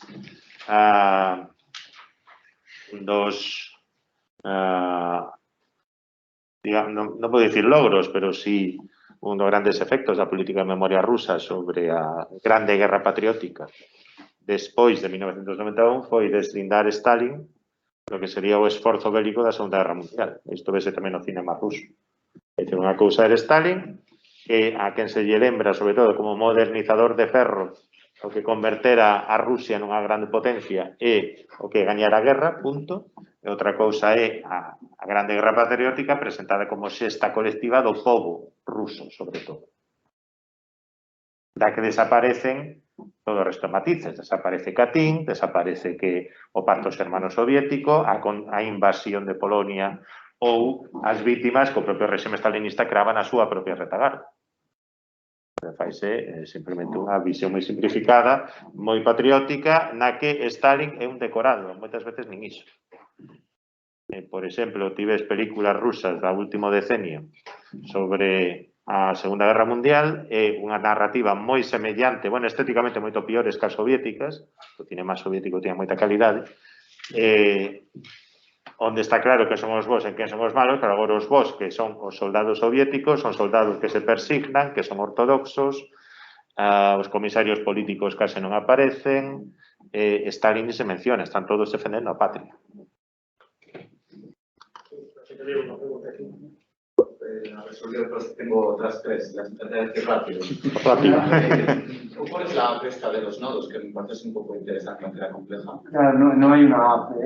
Eso es, a ver, tiene distintos software. Por un lado tenemos la extracción de los datos, ¿vale? Que eso depende muchísimo de lo que vayas a analizar. Pues yo analizo redes sociales, entonces tengo que utilizar software especializado que me descarga los datos de las redes sociales. Pero si vas a analizar otras cosas... Para todo se puede usar. Se puede utilizar para todo, pero imagínate, si fuera una red neuronal, como decíamos, pues el software sería totalmente distinto. Entonces, una cosa es extraer los datos y luego interpretarlos. Para interpretarlos yo utilizo el software Gephi. G-E-P-H-I latina. Luego apuntarlo seguro que es muy complejo de usar. Sí, yo he aprendido a utilizarlo, desde luego que cualquiera puede y a ver, es muy útil. Obviamente hay que aprender teoría de redes y teoría de análisis de redes sociales concretamente, si hablas de comunidades humanas, pero sí, yo creo que es un instrumento muy útil que cualquiera puede aprender a utilizar. Pues, la otra era que hablaste de una cierta diáspora de ucranianos a Canadá, y bueno, me extrañó un poco y quería saber a qué se debían, sí. A que se debían? Bueno, básicamente porque hai unha... Bueno, a diáspora ucraína é moi ampla, unha diáspora que primeiro son emigrantes que se van no século, finais do século XIX, moitos deles son xudeus. Ten unha parte que se van despois de 1890 da grande vaga de pogromos, moitos acaban en Buenos Aires, de feito, pero hai outros que acaban en Brasil, outros que acaban en Estados Unidos e Canadá. Houve unha serie de medidas do goberno canadiano para incentivar a inmigración dende países eslavos dende finais do XIX e, sobre todo, para ir a aquelas zonas onde non querían ir outros emigrantes, é dicir, migrantes do occidental querían quedar en Ontario, Toronto, Quebec, toda esta zona, claro, a Edmonton, Saskatchewan, todas esas zonas das montañas rocosas de Canadá, pues eran de moita máis difícil colonización. Aí xa se estableceu a finais do XIX unha colonia importante de ucraínos que viñan case todos do Imperio Austrohúngaro, de feito ian por Trieste, moitos ian por Trieste, outros por Amberes, eso despois creou un polo de atracción para exilados políticos. Da mesma maneira como os exilados galegos acabaron logo en Buenos Aires, non? É dicir, ian onde estaba a súa diáspora, pero foi, sobre todo a de Canadá, especialmente activa en reivindicar a memoria da Segunda Guerra Mundial, os que empezaron a reivindicar o tema do Holodomor, os que mitificaron a bandera, etc. Pero, bueno, hai de todo, por exemplo, en Río Gallegos, Argentina, sur de Argentina, é unha colonia importante de argentinos de orixe ucraína. o meu colega da Universidade da Patagonia Austral, Daniel Jarenchuk, como seu apelido indica, neto dunha activista da Organización de Nacionalistas Ucraínos, das que falei antes, da OUN, que estaba na cadea, liberaron no 1934, entón ele decidiu, naquele momento había a Jewish Colonization Agency, estaba levando moitos polacos, cidadáns poloneses a Argentina, el foise cunha pasaxe subsidiada, desembarcou en Bos Aires. E empezou a traballar no Porto de Bos Aires, ata que descubriu que había moitos polacos e, sobre todo, moitos xudeus, o que non lle gustaba nada. Así que colleu un barco e se foi para baixo. Acabou en Río Gallegos. Como a él, foron varios activistas que foron creando aquí un polo de atracción. As diásporas son un tema fascinante, pero no caso ucraíno tamén. Lo contaba por si en parte era por la seguridad de la distancia. Porque por lo que leí antes, al señor Bandera lo asesinaron en Múnich, un agente de la KGB, y pues él querer ir lo más lejos posible, porque aunque estés en un país vecino, pues... Non era tanto a distancia, de feito había boa parte dos líderes da OUN quedaron de feito en Europa. En Múnich era un centro cultural de inmigrantes, primeiro rusos brancos, que de feito, isto obviamente non aparecerá nas redes, pero parecen entre os primeiros inspiradores do antisemitismo de Hitler, eran exilados rusos brancos tremendamente anticomunistas, un axente de difusión do anticomunismo por Europa nos anos 20. Ata que Hitler cambia de idea, se vai emancipando algúns destes núcleos, non? E tamén de ucraínos, pero xa estaban aí nos anos 20. E crean unha universidade que imparte aulas en ucraíno, que segue existir. Se buscades na rede Ukrainian University Munich, segue existir. Teñen poucos cursos e tal, pero co apoio da diáspora. Entón, por iso Bandera foise aí, pero tamén se foi aí porque era un centro de actividades de espionaxe occidental, da CIA, etc., para as emisións cara a Europa do Leste, de Radio Free Europe. E, de feito, o autor da Declaración de Independencia de Leópolis, Otetsko, viviu ata a súa morte en Múnich, porque a ellos non pillaron. Entonces, o sea, la razón por la que lo asesinaron tiene que ver con que él pasaba información a los británicos, sobre todo, de cosas que pasaban... No, pues mataron porque era un símbolo para a diáspora ucraína, para os nacionalistas ucraínos, porque se significara. É dicir, era o máximo símbolo do nacionalismo ucraíno. Mais alá das súas actividades... Bandera parece ser que, non sei, mutatis mutandis, como a Manuel Edilla, o falangismo disidente, de un señor que tampouco non era especialmente un grande ideólogo, fixeron un mito. Fixeron un mito porque perseguiron os soviéticos, estivo en Sachsenhausen, era un lavado de imaxe moi conveniente para unha parte importante do nacionalismo ucraíno. Por cierto, lo que mencionaste de la inspiración a Hitler aparece en un par de ocasiones, porque sí que hay 12 personas más leídas, y luego Stefan Bandera aparece reiteradamente, y sobre todo aparecen los homenajes que se le realizan, porque es un gran pretexto para decir que todo el nacionalismo ucraniano es en realidad un intento de la ultraderecha. Me responden las gracias. Yo, bueno, no sé si alguien más tiene una pregunta, yo tenía una, y es preguntar hasta qué punto realmente el nacionalismo ucraniano se fragua, se forma dentro, bueno, antes de la Gran Guerra, en los tiempos de cuando Ucrania es parte de Rusia y demás, o hasta qué punto ese nacionalismo cristalizó y se formó a partir, bueno, de los 14 puntos, de la popularización de la idea de autodeterminación y la nacionalidad wilsoniana y la paz de Versalles. Bueno, primeiro punto, Wilson inventou a autodeterminación. Díteles os 14 puntos de Wilson e non existe a palabra autodeterminación. E fixo son interpretación dos 14 puntos de Wilson nese sentido por diversos actores. Porque, sobre todo, dai a idea de que tiña Wilson de autodeterminación, que viña sobre todo da tradición británica, é dicir, de libre elección dos teus representantes, de self-government, consultouse co principio das nacionalidades. Digo, porque isto é algo moi extendido, que se di sempre. Bueno, es que Wilson nunca llegó a definirlo por completo. Exactamente. Wilson era partidario da da independencia de Polonia porque lle conviña entente naquel momento, pero despois das naciones de Austro-Hungría fala da máis ampla autonomía e despois que as fronteiras naturais coincidan o máis posible con fronteiras lingüísticas, punto pelota. Quero dicir, pero Tirol do Sur acabou en Italia e non por fronteira lingüística, senón por fronteira natural, e cosidía. Pero bueno, era simplemente que ese tema é moi sensible. Porque escribín sobre isto e se mete que escoiter... Esa concepción de la nacionalidad es a partir do... Sí, pero o nacionalismo ucraíno formular as súas reivindicacións en clave política e non só cultural dende moito antes. Por utilizar un coñecido esquema foi usado do historiador checo Miroslav Roch, hai unha fase A de reivindicación cultural, unha fase B, reivindicación política, fase C de movimento de masas, ainda que moito máis complexo, pero bueno, o nacionalismo ucraíno antes de 1918, sobre todo na parte que pertencera ao Imperio Austrohúngaro, estaba entre fase B e C. No Imperio Ruso estaba en fase B a inicios. Por qué? Porque as condicións políticas eran moito máis represivas, e que non había eleccións, a dieta imperial eran moi restrictivas, entón o nacionalismo ucraíno tiña moitísimo menor desenvolvemento. Pero non un invento nin de Wilson, nin un invento... Non, simplemente como catalizador. É un catalizador, sí, é un catalizador e ademais importante, por certo, nas periferias coloniais. De Singapur a India, vamos a ver un libro precioso de Eres Manela que se recomendo, se chama O Momento Wilsoniano, The Wilsonian Moment.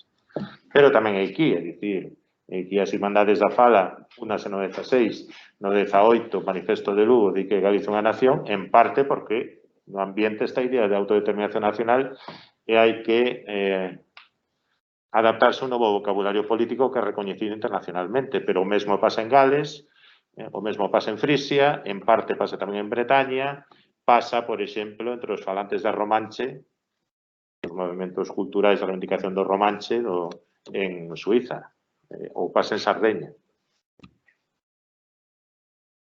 Es una pregunta para vosotros. Es sobre el papel de las redes. A ver, porque es algo totalmente nuevo. Es una posición que consideramos muy interesante. La pregunta es, ¿tú crees que las redes están haciendo un trabajo que hacía la prensa en el siglo pasado? Sí. ¿O crees que además de trabajo que hacía la prensa, hace algo más? Y además de ello, una pregunta. ¿Crees que es más efectiva la apelación al nacionalismo desde las redes que desde la prensa? A ver, en primer lugar, las redes ahora mismo forman parte de un nuevo entramado en la estrategia militar y en la estrategia diplomática que se ha venido desarrollando sobre todo en la última década, aunque existía un poquito antes, pero que ha visto un incremento exagerado en los últimos 5 años. De hecho, el número de países, según es un informe de unos investigadores de la Universidad de Oxford, según este informe, se han quintuplicado, si no me equivoco, en un plazo de 5 años o 6, se han quintuplicado el número de países que destinan recursos al control de la información en redes para favorecer sus intereses diplomáticos. Naturalmente, la madre de todas digamos, estas estrategias está en la Federación Rusa, ¿no? Que es el país del mundo que no solamente cuenta con una mayor infraestructura de control de la información en redes, sino que además tiene más experiencia y la utiliza de manera más sistemática y quizá más, según siempre los estudios que he consultado, más intervencionista en los países, ¿no? Entonces, las redes sociales, ¿por qué le interesan tanto ahora de pronto a los países, ¿no? Bueno, es algo muy claro. En primer lugar, la prensa tradicional, y esto es una opinión consensuada en la academia, en todos los autores que he consultado, está en pleno declive. Y no solo la prensa tradicional en papel, que es lo que se creía hasta el momento, ¿no? Que estaba cayendo solamente la edición en papel. No, está cayendo la prensa tradicional en general. Porque cada vez menos personas acuden a una suscripción al País, acuden a una agencia de noticias y se informan a través, por ejemplo, de Twitter, donde no solamente estos mismos medios tradicionales publican una versión resumida de sus noticias, que es lo mismo que leían en sus páginas web, sino que además cuentan con creadores de opinión que, además de proporcionar una información, ya la proporcionan en un sentido atractivo para el consumidor, ¿no? Digamos que es una fase superior de la mercantilización de la información. Entonces, las fuentes de información se han diversificado y además han cambiado de naturaleza. Tú no interaccionas con un periódico, no sé que le mandes cartas al director. Hoy en día eso, no sé, lo hará muy poca gente, ¿no? En general, en las redes sociales sí interactúas. Y esa interacción, en primer lugar, permite ver cuál es el impacto de la información que tú transmites, es decir, si está siendo efectivo con lo que estás haciendo. Esto que hice yo muy fácilmente, muy brevemente, bueno, fácilmente no, pero brevemente sí, en una semana lo hacen constantemente los centros de información y de inteligencia en los países, no solo en Rusia, es decir, todos los países de la OTAN utilizan este tipo de estrategias también, ¿no? Y no solo de la OTAN. Entonces, eso es, yo diría que es el gran papel de las redes sociales, la posibilidad de explorar el impacto que tiene la información y las características de los usuarios. Twitter, Facebook, Instagram, en China Weibo, ahora TikTok, son las fuentes más importantes para las agencias de marketing a nivel global. No necesitan una encuesta del CIS. Simplemente con explorar las tendencias en redes sociales, tú puedes saber hacia dónde evolucionan las inquietudes, el discurso, las necesidades de información de las personas, ¿no? Entonces, en ese sentido, aunque estén sesgadas, porque obviamente las redes sociales están sesgadas, de hecho, por ejemplo, Twitter es una red social de las más sobredimensionadas que existen, pero que a pesar de estar sobredimensionada tiene una gran influencia sobre los medios de comunicación y sobre la información que recibimos. Aunque estén muy sobredimensionadas, es eso, son muy útiles para la información, para la gestión de la información y nunca, en el caso de una guerra, para Rusia y para Ucrania, esto está siendo importantísimo. La resistencia ucraniana intenta conseguir una solidaridad internacional con su causa a través de la hegemonización del relato. Y lo mismo hace el gobierno ruso, ¿no? Y no es casualidad que uno de los nodos más grandes y más influyentes que se ha visto ahí era el presidente Volodymyr Zelensky, que justamente una de las cosas de las que más se ha preocupado es de difundir un determinado relato en las redes sociales y en los medios de comunicación. Es muy interesante además en esta guerra de la información la cuestión de la censura. Y esto creo que va al hilo también de tu pregunta, porque la censura hoy en día también ha cambiado de naturaleza. Es decir, si a mí me querían cancelar un periódico hace pues 20 años en España, era un proceso legal en el que yo pues, podía interpelar, era complejo porque eso puede saltar a la prensa, es decir, puede crear opinión al respecto, pero que me cancelen la cuenta en Twitter, ¿quién lo decide? Yo no puedo apelar a Twitter porque me han cancelado la cuenta. Bueno, yo particularmente, ¿no? Y una persona pues, como Donald Trump, ha cancelado la cuenta y se acabó. Es un espacio público, la información se está moviendo en un espacio público.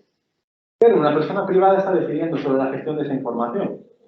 De manera que controlar bien esas redes y tener influencia sobre ellas y tener herramientas para sortear esos posibles mecanismos es algo fundamental. Esto que hacen ahora de Russian State, Affiliated Media, que marcan determinadas cuentas, eso lo sortea muy fácilmente la inteligencia rusa y la inteligencia china, pues mediante la creación de trolls y de bots específicos que se dedican a difundir la información, o a través de cuentas que no están identificadas como afiliadas a un determinado medio o un determinado gobierno, pero que gracias a estos mapas, por ejemplo, ves muy fácilmente que están conectadas.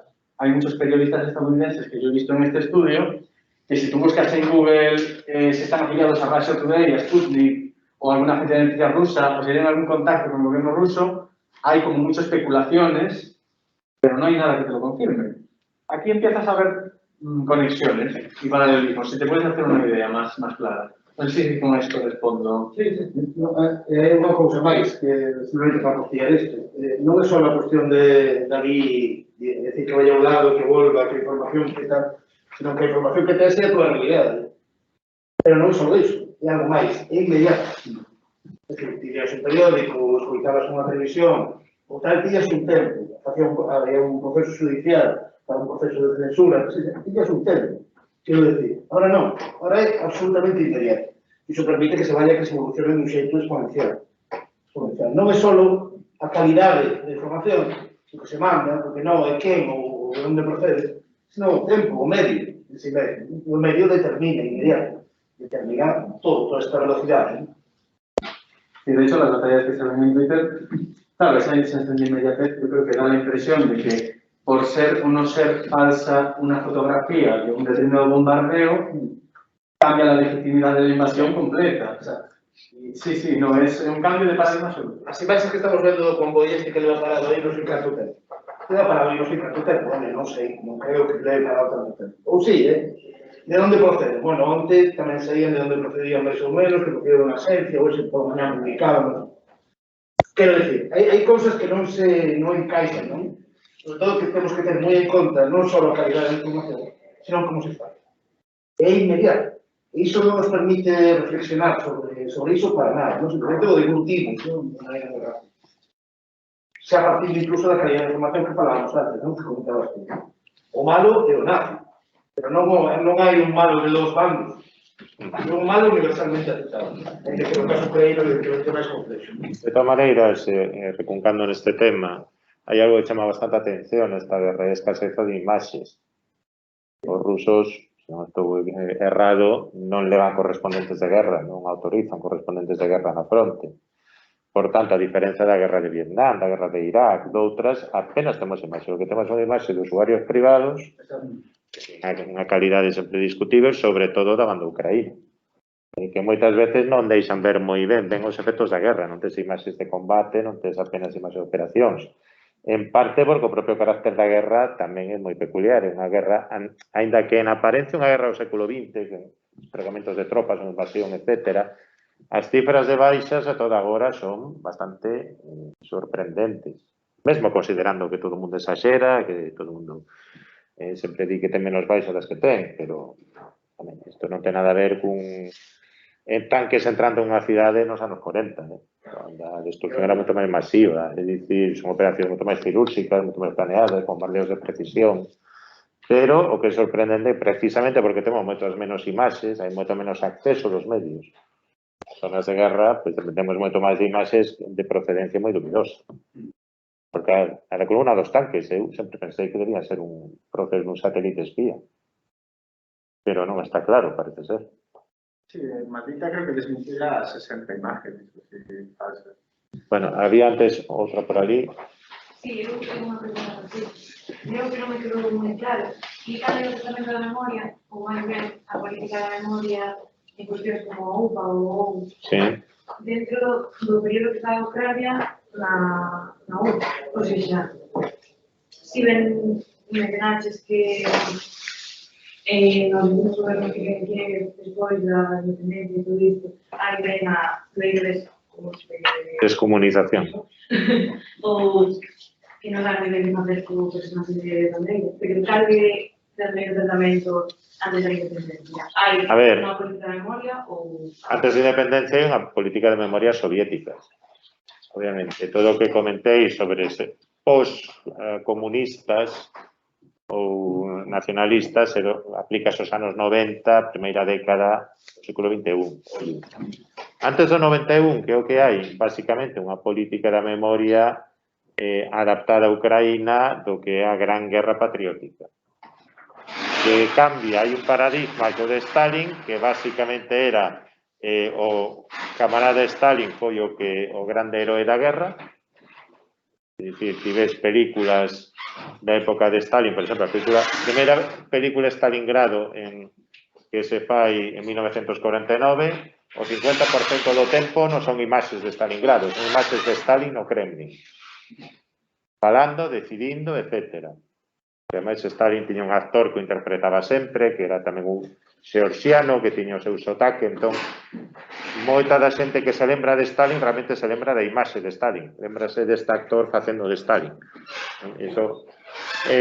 Despois, con Khrushchev, esa memoria en parte liberalízase, pasa a ser o pobo soviético unha grande guerra patria na que o protagonista é o pobo, o protagonista é a nación. Pero claro, nación ou nacións. Son nacións e nacionalidades. É que é unha gradación que no fondo se utilizaba o PC na Guerra Civil Española, cando falaba ali de independencia de España e liberdade das nacionalidades. A Unión Soviética pasa algo semellante. E para o caso ucraíno, primeiro hai unha sorte de política de memoria adaptada a Ucraína, que en parte é suxestión de Khrushchev, é dicir, bueno, imos lembrar que a Ucraína pagou o prezo máis alto en vidas civis, imos lembrar os heróis da resistencia ucraína, os partisanos ucraínos co Exército Vermello, a toda unha serie de persoaxes que mesmo dan lugar a denominar cidades. E os da UPA, os partisanos ou soldados do Exército Insurxente Ucraíno que non foron grandes dirixentes ou que foron recrutados a forza, pois bueno, un par de anos no Gulag e xa está. Iso era o menos que te podía pasar en época de Estado. Non, o que pasa é que despois Ucraína entra dentro dese grande relato da Gran Guerra Patriótica como guerra protagonizada pola sociedade soviética en defensa da patria en primeiro lugar. Que logo ten matices de Khrushchev a Brezhnev, o período onde, por exemplo, todos os grandes memoriais que coñecemos, a colina e a cuiña Mamai de Stalingrado, por exemplo, de Volgogrado, grande a estatua da patria chamou combate, a grande cantidad, a maior parte dos memoriais que hai en Rusia veñen da época de Brezhnev. De feito, algo que comproba tamén as enquisas hoxe, é que cando a xente fala de que a Grande Guerra Patriótica, o principal evento da historia rusa do século XX, son xente que se socializou na época de Brezhnev, cando se falaba todo o tempo da Gran Guerra Patriótica. Por que se falaba da Grande Guerra Patriótica? Porque se consideraba que fora un momento de forxa de identidade soviética, onde ucraínos, xeorxianos, armenios, bielorrusos, kazacos, kirguises, todos loitan contra un mesmo inimigo. E, por suposto, pois aí non teñen a UPA, os colaboracionistas cosacos, os colaboracionistas rusos, que tamén os houve moitos, unha república semi-independente baixo o padrón alemán, que foi a República de Lokot, en Rusia, non na periferia étnica, todo iso se silenciaba, molestaba. Por suposto, a memoria da UPA, a memoria de Bandera, sí. Non se intentou nacionalizar en ningún momento. Isto fíxose despois, en parte. Non se intentou sovietizar, pero dicir, isto empeza a mudar un pouco coa perestroika de Gorbachev, cando toda unha serie de publicacións en os medios empezan a aparecer de maneira moito máis clara cales foran os custes da política de Stalin durante a Grande Guerra Patriótica. Pero así a todo, houve unha serie de temas tabú. Un deles, dende logo, era o tema de Ucraína.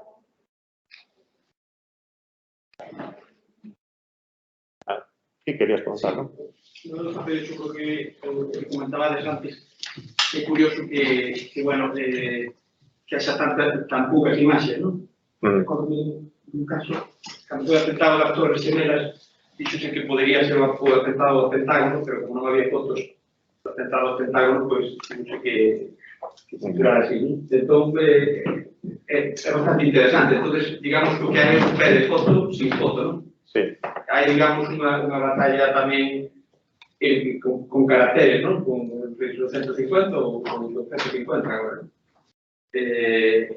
Entón é interesante. Eu creo que estamos vivos periodistas metidos en Twitter tamén, creando estados de opinión que fan ao mellor que o goberno, por exemplo, español, igual este virando, ¿no? E decide ao mellor mandar armas por esa especie de presión que hai nos medios, neste caso, Bueno, porque a circulación tamén circula por moitas canles privadas. Eu mesmo, que teño amigos rusos, sobre todo, os amigos rusos que teño son opositores a Putin, teño 10 ou 20 fotos de soldados ucraínos. E moitas veces son fotos bastante duras, porque unha delas, por exemplo, mostra estes amigos rusos que, como acontece con moitos rusos, todo demais, familiares ucraínos, que sexan rusófonos, pois mostra, mira, estábamos no meu restaurante penso nun caso dun amigo meu que ten un restaurante de paellas, non ruso, en Barcelona, e estuvo hai 4 meses connosco aquí tomando unha paella, agora acabo de mandar esta foto, tipo con uniforme de camuflaxe, a bandeira ucraína aquí, e case chorando. Pero o que é tamén bastante evidente é que todos os matices dos que falaba antes, non? Que a poboación rusófona, a Rusia central, oriental, en boa parte, se podía identificar con a independencia de Ucraína, pero sentíanse culturalmente rusos e próximos aos rusos.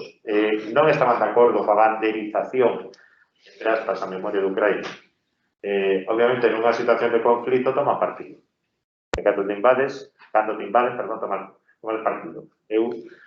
Parece moi significativo que nunha cidade como Kharkiv ou Kharkov, que agora mesmo o centro está destruído, é unha cidade onde era Khrushchev, por certo, Poroshilov, varios persoaxes, non?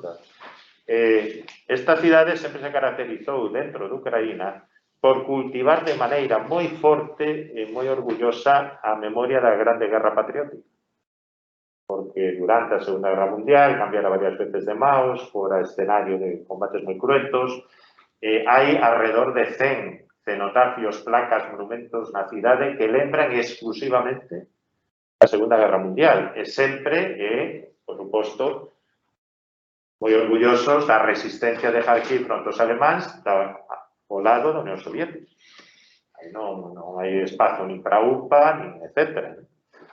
Pois justamente esa cidade na que probablemente que había ademais moita xente nos anos 14, 15, 16 que consideraba que Euromaidán era, cito textualmente, a Junta de Kiev, a Junta en sentido latinoamericano, ¿no? De golpistas. Pois resulta que entraron aí unha cousa que chama bastante atención é que ninguna zona recibiron os rusos como liberadores, a propia poboación rusófona. De haber esas imaxes, as teria difundido o Kremlin, as teria espallado o Kremlin. Non houve, da mesma maneira que non hai manifestacións, porque máis que para. Non hai manifestacións populares de apoio ao Kremlin nas rúas rusas. O que hai, en todo caso, son manifestacións moito menores de opositores, que se teñen moito valor. Unhas fotos que circulan estes días dos nenos que cun cartaz de 10 boina, non a guerra, que se foron a embaixada a Ucrania a unhas flores e colleron a policía e se foron no cárcere. Supoña que non farían nada, pero se ti tes 10 anos se te meten no cárcere, pasas un susto de narices. Lo que comentábamos de la verificación en este tiempo, además, porque la primera víctima es la verdad, ¿no? Sí. A mí antes mi abuela me decía una frase que yo creo que se está perdiendo, ¿no? Eso ya va a ser un patrimonio perdido para siempre, que es, ¿cómo va a ser verdad si lo dice la tele? ¿Te imaginas decir eso de Twitter? ¿Te imaginas decir, ¿cómo va a ser verdad si lo dice Twitter? No, claro, porque somos conscientes de que hay muchísima más información. Antes, a lo mejor para enterarnos de la guerra en Ucrania, pues tendríamos lo que nos dirían nuestros medios, que a su vez lo habrían sacado de una agencia de noticias, que a su vez lo habrían sacado de una agencia de noticias europea. Sí. Entonces, la información sería muy limitada, ¿no? Y reducida a los corresponsales que hubiera allí y los matices ideológicos que cada publicación le quisiera dar. Pero hoy en día,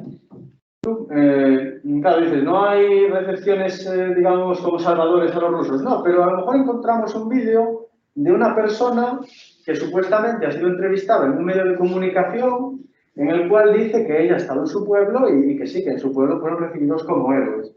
Entonces, la credibilidad que tú le puedas dar a eso al final se reduce a una cuestión casi de fe, ¿no? Porque además tienes tantos discursos que las fuentes oficiales se cuestionan absolutamente. Porque, al menos yo por lo que percibo en las discusiones estas que analizo en Twitter, hay una desconfianza absoluta. Lo que diga The Washington Post, pues antes a lo mejor iba a misa, ¿no?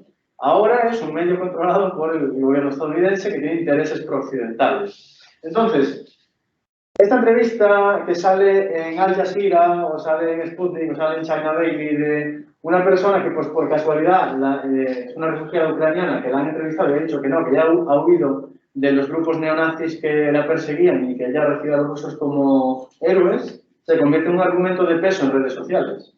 Y eso se viraliza por pura identificación, no por contrastación, digamos, racional o empírica, ¿no? Por pura identificación sentimental. Y entonces, claro, efectivamente, yo creo que hoy esa afirmación de que la verdad es la primera víctima es más cierto que nunca. ¿Cuál es la verdad? Es más, cuando aparecen imágenes, ¿son reales? ¿No lo son? Como cualquiera puede sacar una foto, cualquiera puede editarla. Pues yo creo que las redes sociales cambian totalmente el paradigma para lo que es la información y más concretamente en un proceso bélico. Bueno, pero mira, quitando outra boa, que sería maior que a túa, ¿no? Pero te decía aquí lo de lo oído, nada. De lo leído, poco. Y de lo visto, la mitad. Bueno, si no hay más preguntas, bueno, perdón molestias por los temas de la aula, pero bueno. Bueno, ya que nos deron, hay problemas. Pero bueno, gracias por vir. Esperamos, hablamos que, bueno, los seminarios de algo, absolutamente nada más, muchas gracias.